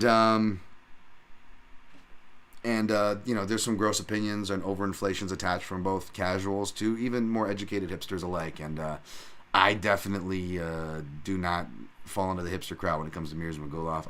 I've never been that impressed. Not that he's not good. He does some good things, but it's a very limited game, and I think he's reached his ceiling. He's not like a crazy athlete, not a crazy power puncher, and it looks like all his efforts are being made to facilitate what's a limited game that needs particular conditions to not so much win, but just to even look good. Otherwise, he's going to be in close fights that he probably should be losing, in my opinion. Not a popular one, but I'll probably get proven right about that eventually, like usual. Amir Albazi defeated Alessandro Costa. I believe this was a short notice replacement. So I just hope that they give Amir Albazi his rightful due and pump him up and give him some good matchups. And maybe some flyweight, some main card spots. I forgot to get you guys my total calculation. I was going to get it with this card, even though I didn't publish anything or put forth. I do want to own up to it, what my main card picks were, but I'm probably no better than 61%, which is awful for me, low 60s. But I do want to, the records and tracking that I did do this year, I definitely want to get to you guys. So apologies, I don't have those numbers here. But that's also part of my anger with losing these close decisions and wondering, like, how much better could my decisions been if I just got like a couple of those? Or maybe the matchmakers, like, actually, formatted these cards right, where I'm not having that, my main card pick isn't comprised of a bunch of, like, contender series, middleweights, and heavyweight level shit that comprises that record that is posted. So you got to keep that in mind, too. Because the actual good fighters with the sample sizes that are worth watching and actually have sample sizes to break down are on the prelims, where coincidentally, despite putting much less work in, even in this year, my picks are way better in. So, not trying to be Mr. Hedge and after the fact, but come on, you can't help but put that asterisk in there, right, folks? Can I at least have that, right? Not lying here. These are facts. You all been following along at home. Alex Caceres defeated Julian Erosa. Karen from Ferris Bueller's Day Off, unfortunately. I picked Julian Erosa here. I picked Albazi, by the way, so, I'm like, 2-2 now, as far as picks go. Yeah, man, Juicy J. Good on Caceres. Every time I think like this guy, count this guy out, man. Like, I cannot bet against this guy whether I pick against this guy. Alex Caceres is on a late run that, I didn't see coming. I didn't forecast, but I appreciate it. He seems like a great dude. I like his energy, so I'm very happy for him, man. As much as I like Juicy J, I like Alex Caceres too, man. So I hope Juicy J is okay, and I'm happy for Alex. Drew Dober defeated Bobby Green. Let's see if y'all can guess who I picked. Let's see if in the chat. Who did you guys think I picked on this one? I love both guys too, by the way, but let's just see how well you guys know Dan Tom. Who did I pick? Who do you guys think I submitted for my Tout Master pick? Go ahead and submit it in the chat. We'll see who gets it right. But yeah, this fight was fun, man. Bobby Green is just going to work on him early, but Dober stays with it. Is pressuring through. Really, I don't know how much those leg kicks affected, but it felt like Bobby's mobility, didn't get as great. He really got drawn into the gunfight more, and with his back up against the cage, bingo. I can't go, ain't sorry, wrong guess, Hans. No, it was the right guess, Jerry Harper. Bobby Green, indeed. Green Machine. James Kendra got it right, too. That's right. You guys know me. You guys know I'm a Bobby Green fan. Good thing I didn't, because, maybe I might have, bet Bobby Green or something. I probably wouldn't have, even at plus money, because I love Drew Dober, and this was a tough fight that had action all over it. I don't know what the numbers were, folks, so I'm not going to bump my chest or be too after the fact. But, yes, I would have been shopping in more the under does not go the distance category, fight ends by knockout category, which I think all would have cashed in this case. So either that or would have just avoided out of my when it's volatile, and I genuinely love the fighters because I love Dober's attitude. Like, I love Bobby Green's style, but as far as attitudes and nice, humble martial arts guy goes, and I know I'm very salty crew and very passionate on this thing, but I do have a decent side to me, believe it or not. I don't know if you want to call it honorable. Is that bullshit as that word is? But yeah, I've got that, whatever martial arts stereotype thing that Drew Dober aspires to, or came up with. I had the same things taught to me too, and those kind of same ideals. So I definitely am very happy for Drew Dober, who I used for that picture. I'm going to use him sipping the coffee and playing video games. Dude's a role play video game plan, or I believe what you call it, RPG. Wow, I'm such a boomer. What is this? What is that EverQuest you guys play? Wow, Dan, 90s RPG. You're really dating yourself. Hey, listen, I was Command and Conquer 2D video games. That wasn't an RPG, James. Okay, I'm just saying. Fuck, I'm old. All right, relax. I did play FF7. I kept getting to the same part and would lose by the time I got to the Korean barbecue town with the big monorail and I don't know. I just gave Barrett a really big gun and went to town. Phrasing, Dan. Phrasing. What version did you play? Mikhail Oleksiejczuk defeated Cody Brundage. Good groundwork by Oleksiejczuk there. Drew Dober minus 150 at closing plus 120 green. Gotcha there. That was the odds. There we go. I would have guessed Bobby Green. Has to be. Yeah, you guys all know me well here. You guys all know me well. You guys know I love me some Bobby Green. I love me some Bobby Green. Yeah. I picked Oleg Sajik, so that's cool. I don't know. You could accuse me of bias on this one, you know. I didn't work with or anything, but shared the same practice room as Cheyenne Velismus. You know, she'd be in there with the amateur sparrings while I was sparring, trying to get ready for my fight. We're not friends. I don't know on a personal level or anything, like too close or anything like that.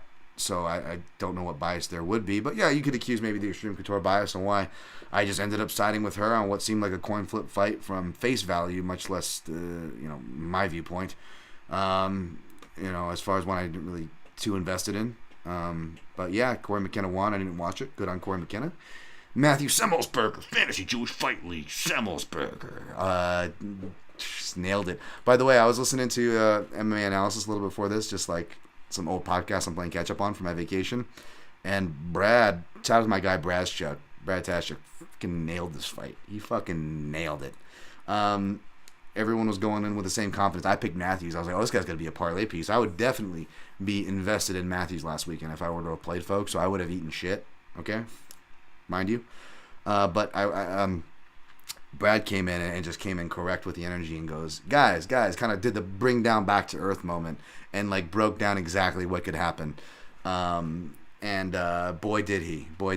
And yeah, it was the fact that Matthews, we could be overblown. We've seen this happen before, he said. Gets to this point and then drops the ball. Inconsistency. Overinflating perhaps a fighter that he beat, especially realizing what people like me were saying beforehand to what we've seen after the fact, as I and others were proven right. Young guy being a little stubborn, falling in love with his hands. All these tropes are well established either with Matthews or in our sport as a whole, and they were all in play. So props to anybody who saw things Brad's way, because I didn't, and I'm glad I didn't play it because I would have eaten shit. Thankfully, I just eat the pick and tout master. Yeah, it's Saeed Nurmagomedov defeated Saeed Yakub Kakhramonov. He was just Kakhramin all up inside Yakub's shit. Wow, damn phrasing. Jesus. But no, I mean, he was really pushing into him, though, wasn't he? I mean, you know, he was really, trying to push him into the cage. Really, you ever get your shit pushed in? Push! And then, like, Saeed Nurmagomedov, cut to Saeed Nurmagomedov. He's like, yeah, I front choke him. Because that is his solution to everything. He almost got it earlier in the fight, and then ended up snatching it as Saeed Yakub got more desperate.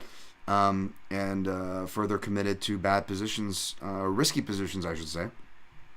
And yeah, went fishing and paid the price. Rafa Garcia, or again, credit to the MMA analyst, my guy Brad, nickname Half a Garcia.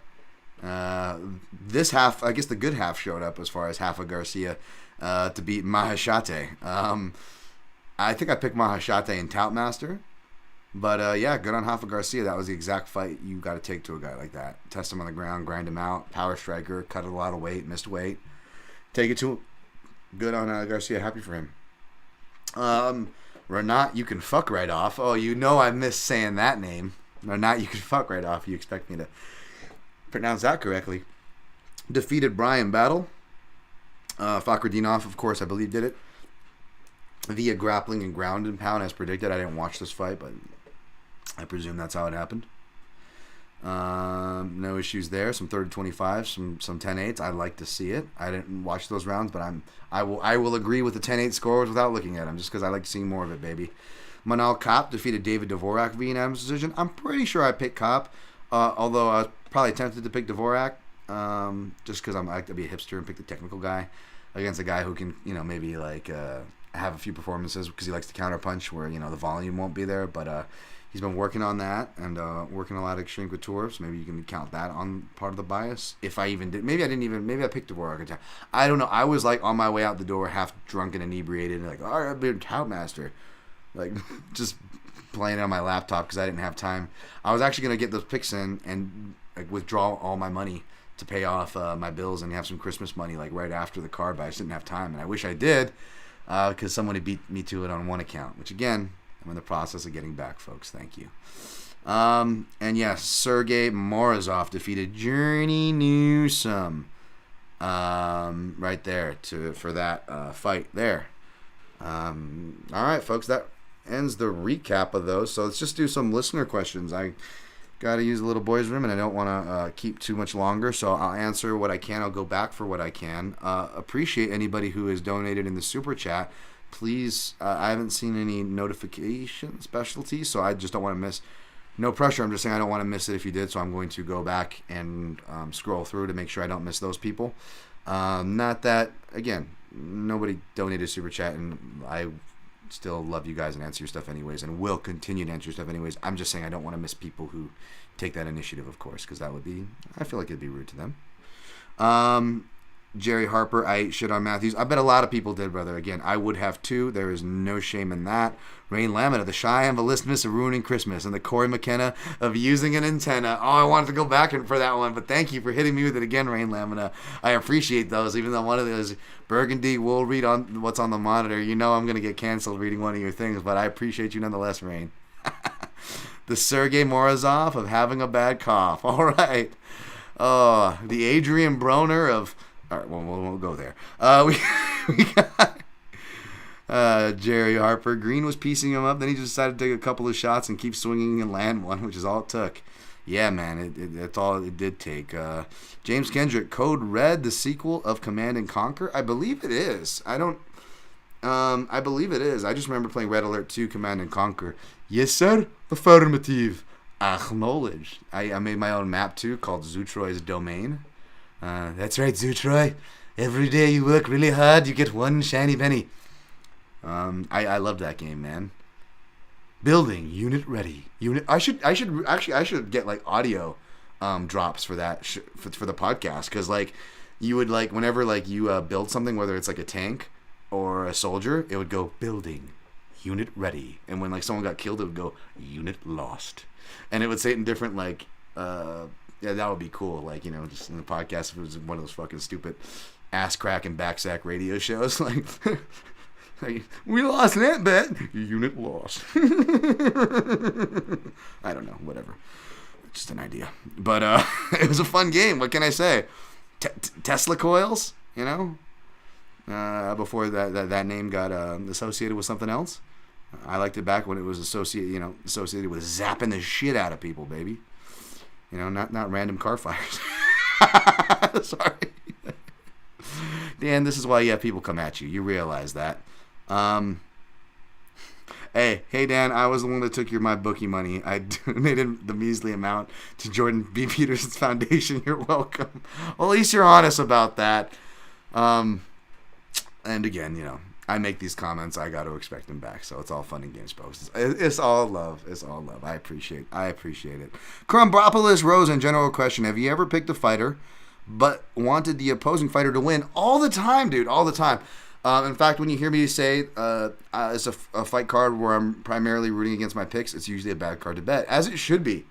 If those are your reads too, by the way. But yeah, all the time. I mean, yeah, man. I mean, it doesn't have to be a personal thing. Like, it doesn't have to be like a thing like, oh, you don't like this guy, or, you know, for very defensible reasons, by the way. But, you know, like, yeah, you know, not that you should, or I'm going to tell you what to do with your feelings. But as my guy Kyle Mack said on a recent episode of Combat Chronicles, if you get too into the weeds, you're just never going to enjoy anything. Not just the sport, you're just never going to enjoy anything, because most of these athletes are going to have ideologies, whether it's politically or not, that don't agree with yours, folks. Newsflash, people don't agree with each other. People don't have the same opinions. It's fine. It's actually normal. Are, you know, some opinions dangerous? Yes, that doesn't mean you have to ascribe to those, of course. You shouldn't, probably, of course, but no one should be surprised that anybody has different opinions. But even when that doesn't happen, there are times where that will happen. Like Kevin Holland, for example. I like Kevin Holland. I probably like him as more of his personality outside the cage than I do as a fighter, right? Stylistically. But there are plenty of times where I pick Kevin Holland and I'm rooting or wanting to bet for the other fighter. Like, it just depends. There's plenty of circumstances that can account for that. But yeah, absolutely, that's happened. Thank you, Kezar. I hope you and the rest of you are doing well as well. Dan knows what he's talking about if you don't agree. It's okay if you don't agree, but I appreciate the sentiment, and I appreciate the, you know, coming from someone who also I consider knows what they're talking about, by the way. Ghost Phantom, folks. If you want to find him on the socials or on this platform, he's a good dude, worth talking to and all that stuff. Dan Tom and Jack Slack are my analysts of the year. I appreciate that, James Kendrick. Just to be in the category with these analysts would be more than an honor. It's more than an honor that you put me in there with a guy like Jack Slack. I would never consider myself the best, but to be respected and to even be amongst the same grouping of names, that's all the honor I need, man. That's all the honor I need. That's the ironic part, future employers take note. It really doesn't take that much money and that much even bullshit. Like, you could just fake your loyalty or acknowledgement, or not loyalty, fake your polite acknowledgement of me, and I will, like, go out and lay in the traffic for motherfuckers. It's like, it's not being utilized in shit that really irks me and hurts my negotiating value. But that's why I'm going to create my own opportunities and start doing my own commentary tracks. You can either complain you're not getting invited to the reindeer games, or go out and show MFers and create your own opportunities, which is how I got started, which is how I made my name. Why can't I keep doing it or do it again? I'm going to, motherfuckers. Watch. Actually, seriously, watch. I gotta use some people watching while I get these reps and help. Any help is possible. Jesus. I can't even be serious when I'm talking shit. But bam, Eric Betts Fights. Oh, hell yeah. Excellently unexpected Holloway gift. Thank you, Eric Betts Fights. I appreciate you, brother. But yeah, man.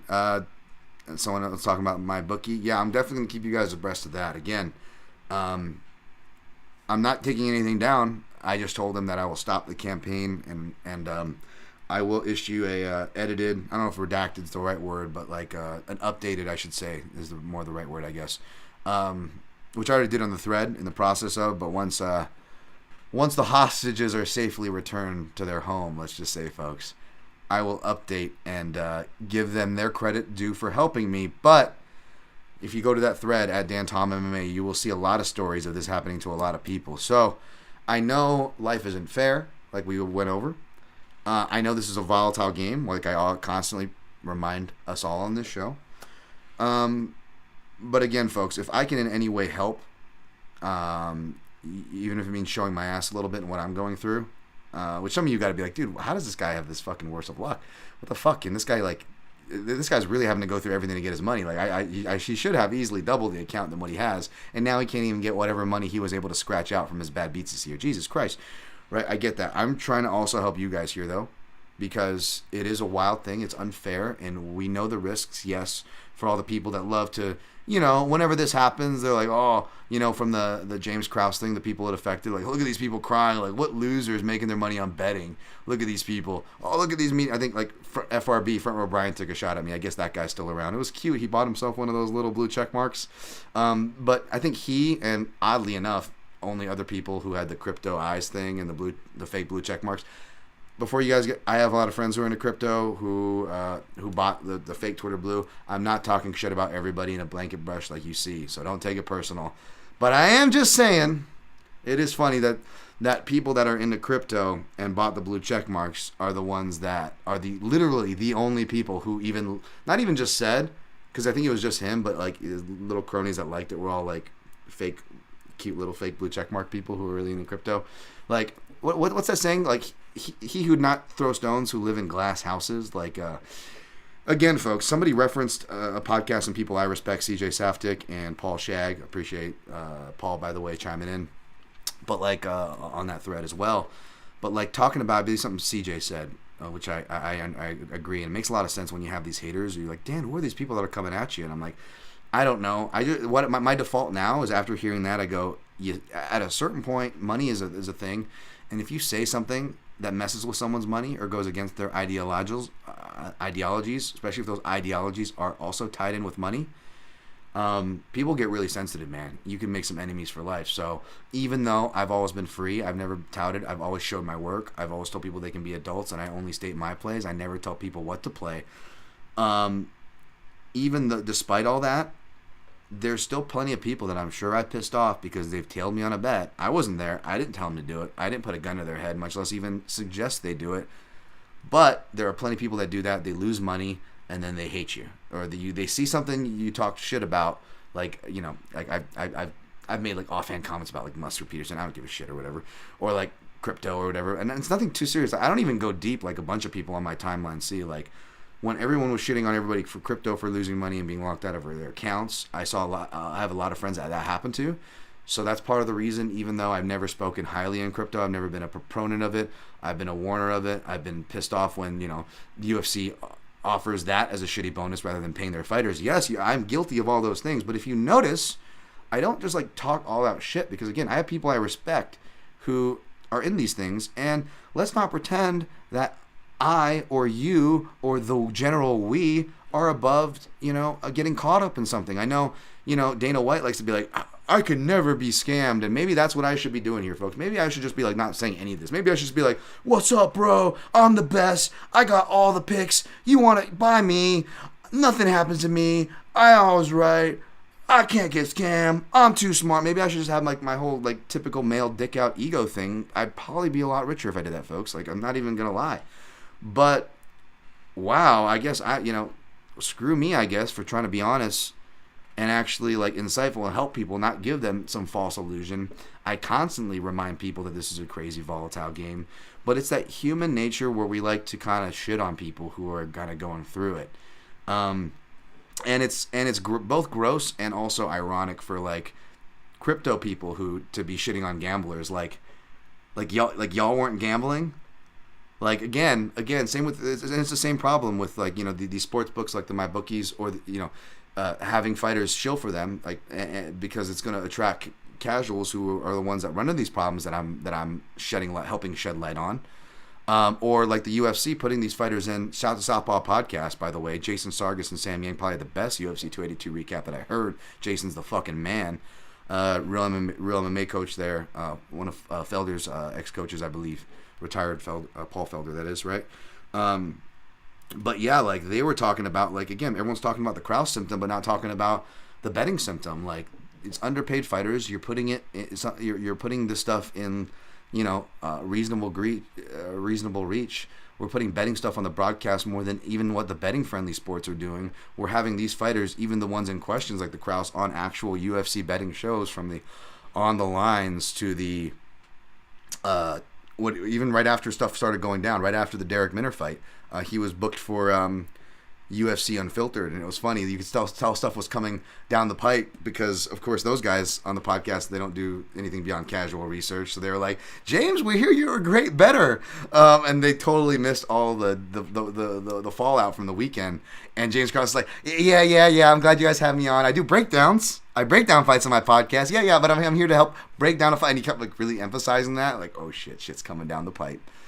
And again, I didn't even pile on that unfairly either, like all the unfair pile-ons that have been going on in that house, despite I'm actually someone that actually was affected from it.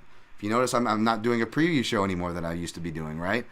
And it's because these people, they came out and they kind of blew it for a lot of us.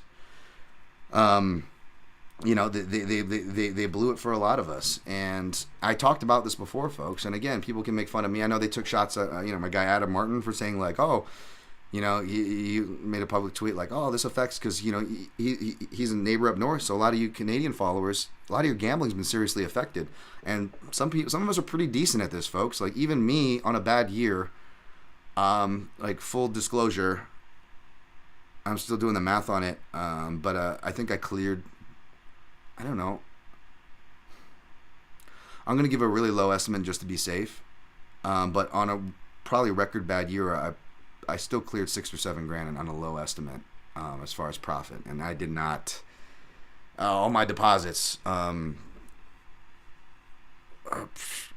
quarter or a third of that maybe. So you do the math, and that's a low estimate. I'm gonna still do the math, but yeah, easily cleared half a stack of society with all the bullshit and all the numbers minused out, and that's a bad year betting with really low amounts in comparison to a lot of y'all out there. So for what that's worth, like, yeah, some of us do, it's paid for my Christmas presents and paid off my credit cards regularly by the end of the year, and I usually average at least one more deposit before the end of the year deposit. I had it early this year because I started the year very well and then just did really poorly.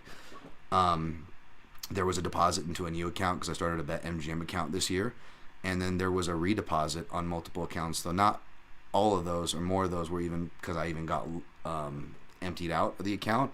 it was because I got low to my bankroll, but I was stubborn and I did something you shouldn't do, where instead of adjusting back to my smaller bankroll units, when my bankroll got low this time of year, which I was fully, not that I have to be, was transparent with you guys saying, yeah, my bankroll is really low here to where if I don't hit this one, it's going to be bad.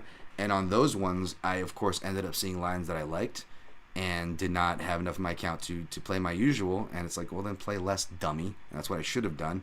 But I actually played big on those spots, and it actually paid off and kept me in the game and rebolstered my bankroll. Risky, I know. I'm just being transparent, not saying you should be like me. But again, let's not pretend that not all of us are betting. At the end of the day, whether you're using legal houses, shady houses, whatever, we're all betting on MMA. Even people like me who want to, be like, oh, I don't charge for my bets, and and kind of put my nose in the air, right? Like, I'm still betting at MMA at the end of the day. It's fucking crazy. You know what I'm saying? People doing cryptocurrency are still betting at the end of the day. If you live under capitalism, which, by the way, even the fucking CCP, the people want to, talk of Americans with their ignorant stereotypes about communism in that country. They have a lot of bullshit in that country, don't get me wrong, and a lot of bullshit control. But there's actually a lot of capitalistic themes that are really fucking with that country too, and giving the wrong people and the wrong things power. So this isn't an anti-American thing when I say capitalism. It's just talking about the fucking system that we live in, whether the definition of it or the version of it that we live in. We are all gambling motherfuckers. Newsflash. So that's why I hate it, whether it's about this talk, that I'm keeping the same energy, mind you, when it's not me, when it's about people, other people want to pile on, like my guy Justin Janes, when the same people, whether it's media or people liking and commenting in the articles to you fans out there, y'all will shit on him when he loses betting on himself, but you guys will either say nothing and or praise the fighters who do bet on themselves and win. Well, guess what? They're all literally betting on themselves, whether they're not, folks. Again, another reason why the inside information thing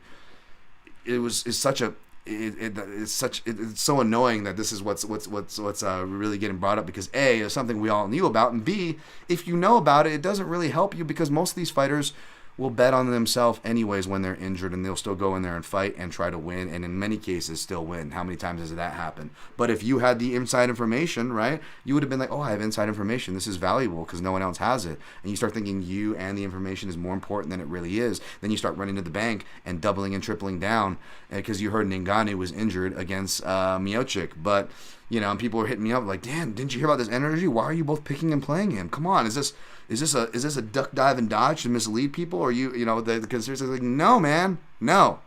I don't trade inside information, and even if I did, it wouldn't have helped, because if I had known, which I did not know about Ngannou's injury, by the way, did not, I would have not picked him and not played him, and I would have, played the opposite way, wouldn't I have? But I didn't.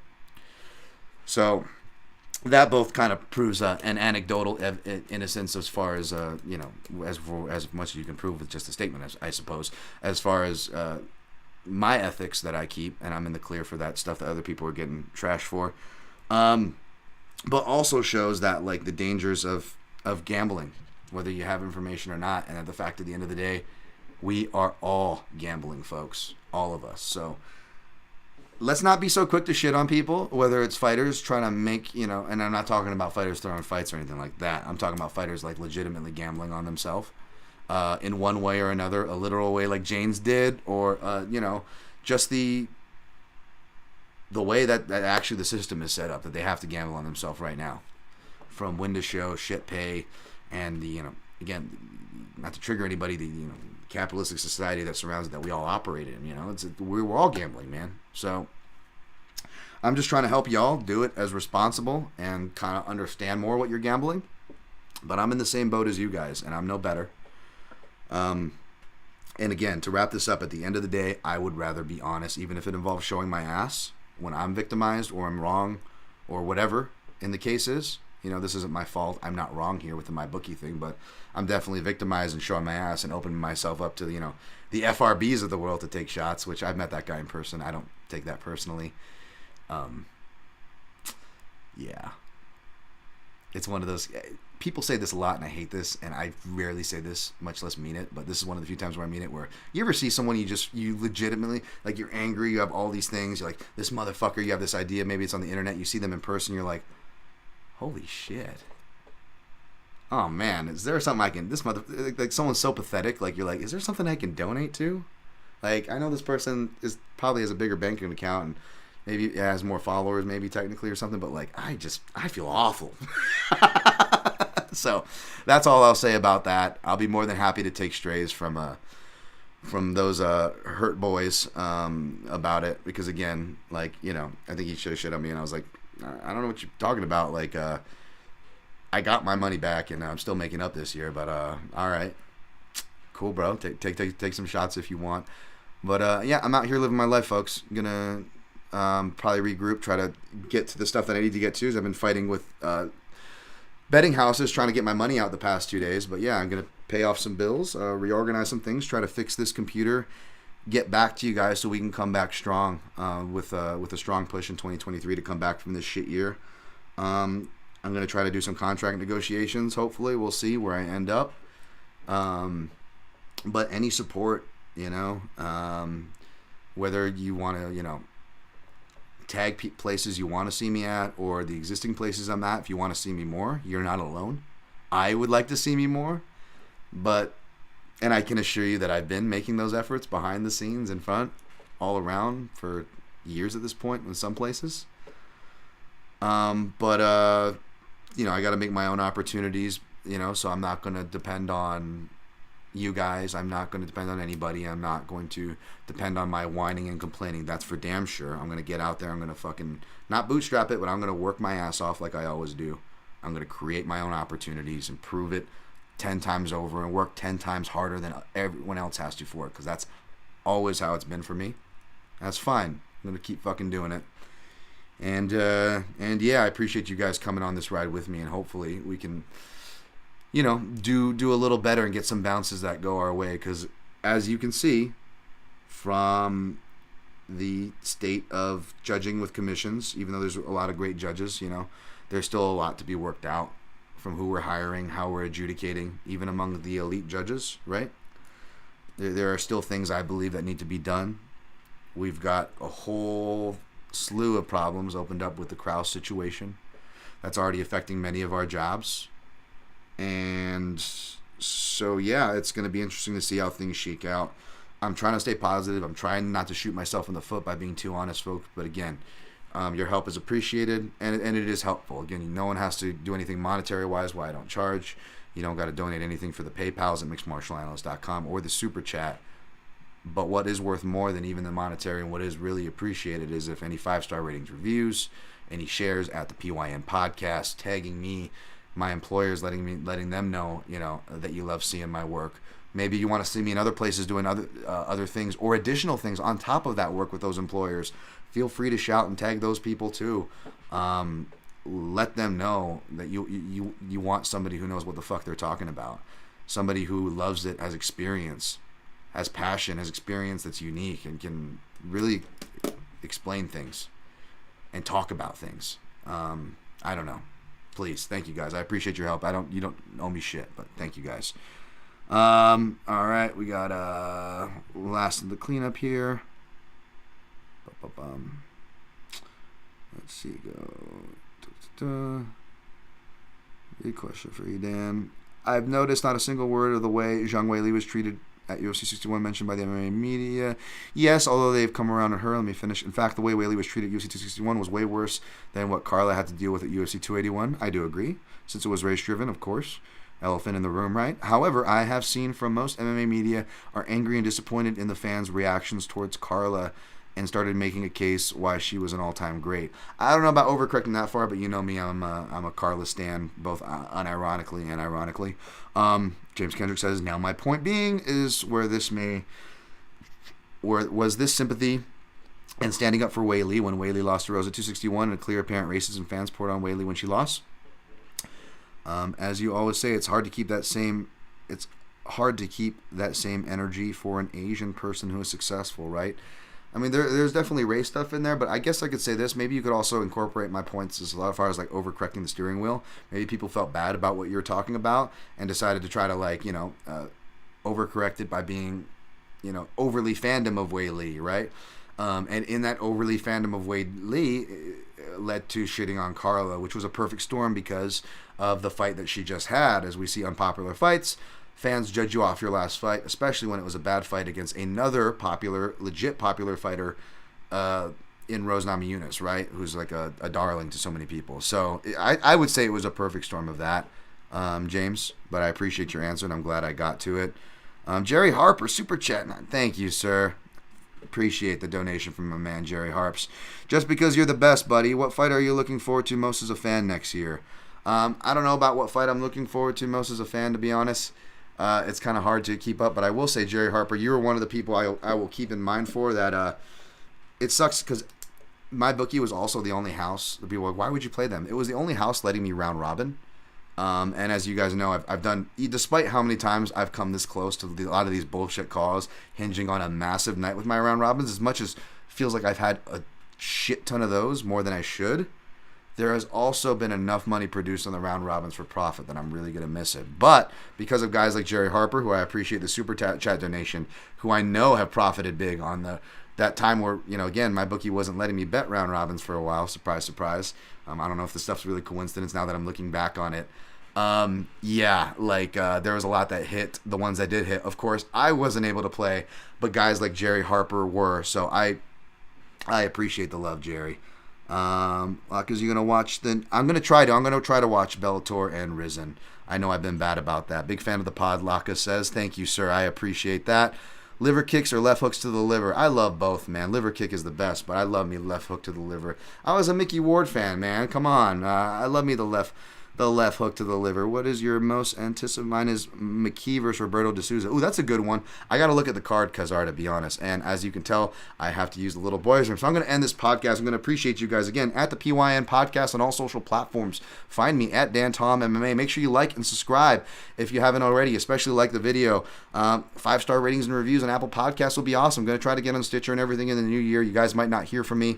Probably won't do a year-end wrap-up, knowing how things go. Probably no neckies this year. But if I am, I will be back and hopefully not doing the pee-pee dance. And, we'll see. Round robin every week, Jerry Harper. That's right, baby. All right, guys. Until next time, I love you guys all. Much love, everybody. Thank you for listening to my rants. And until next time, protect your neck.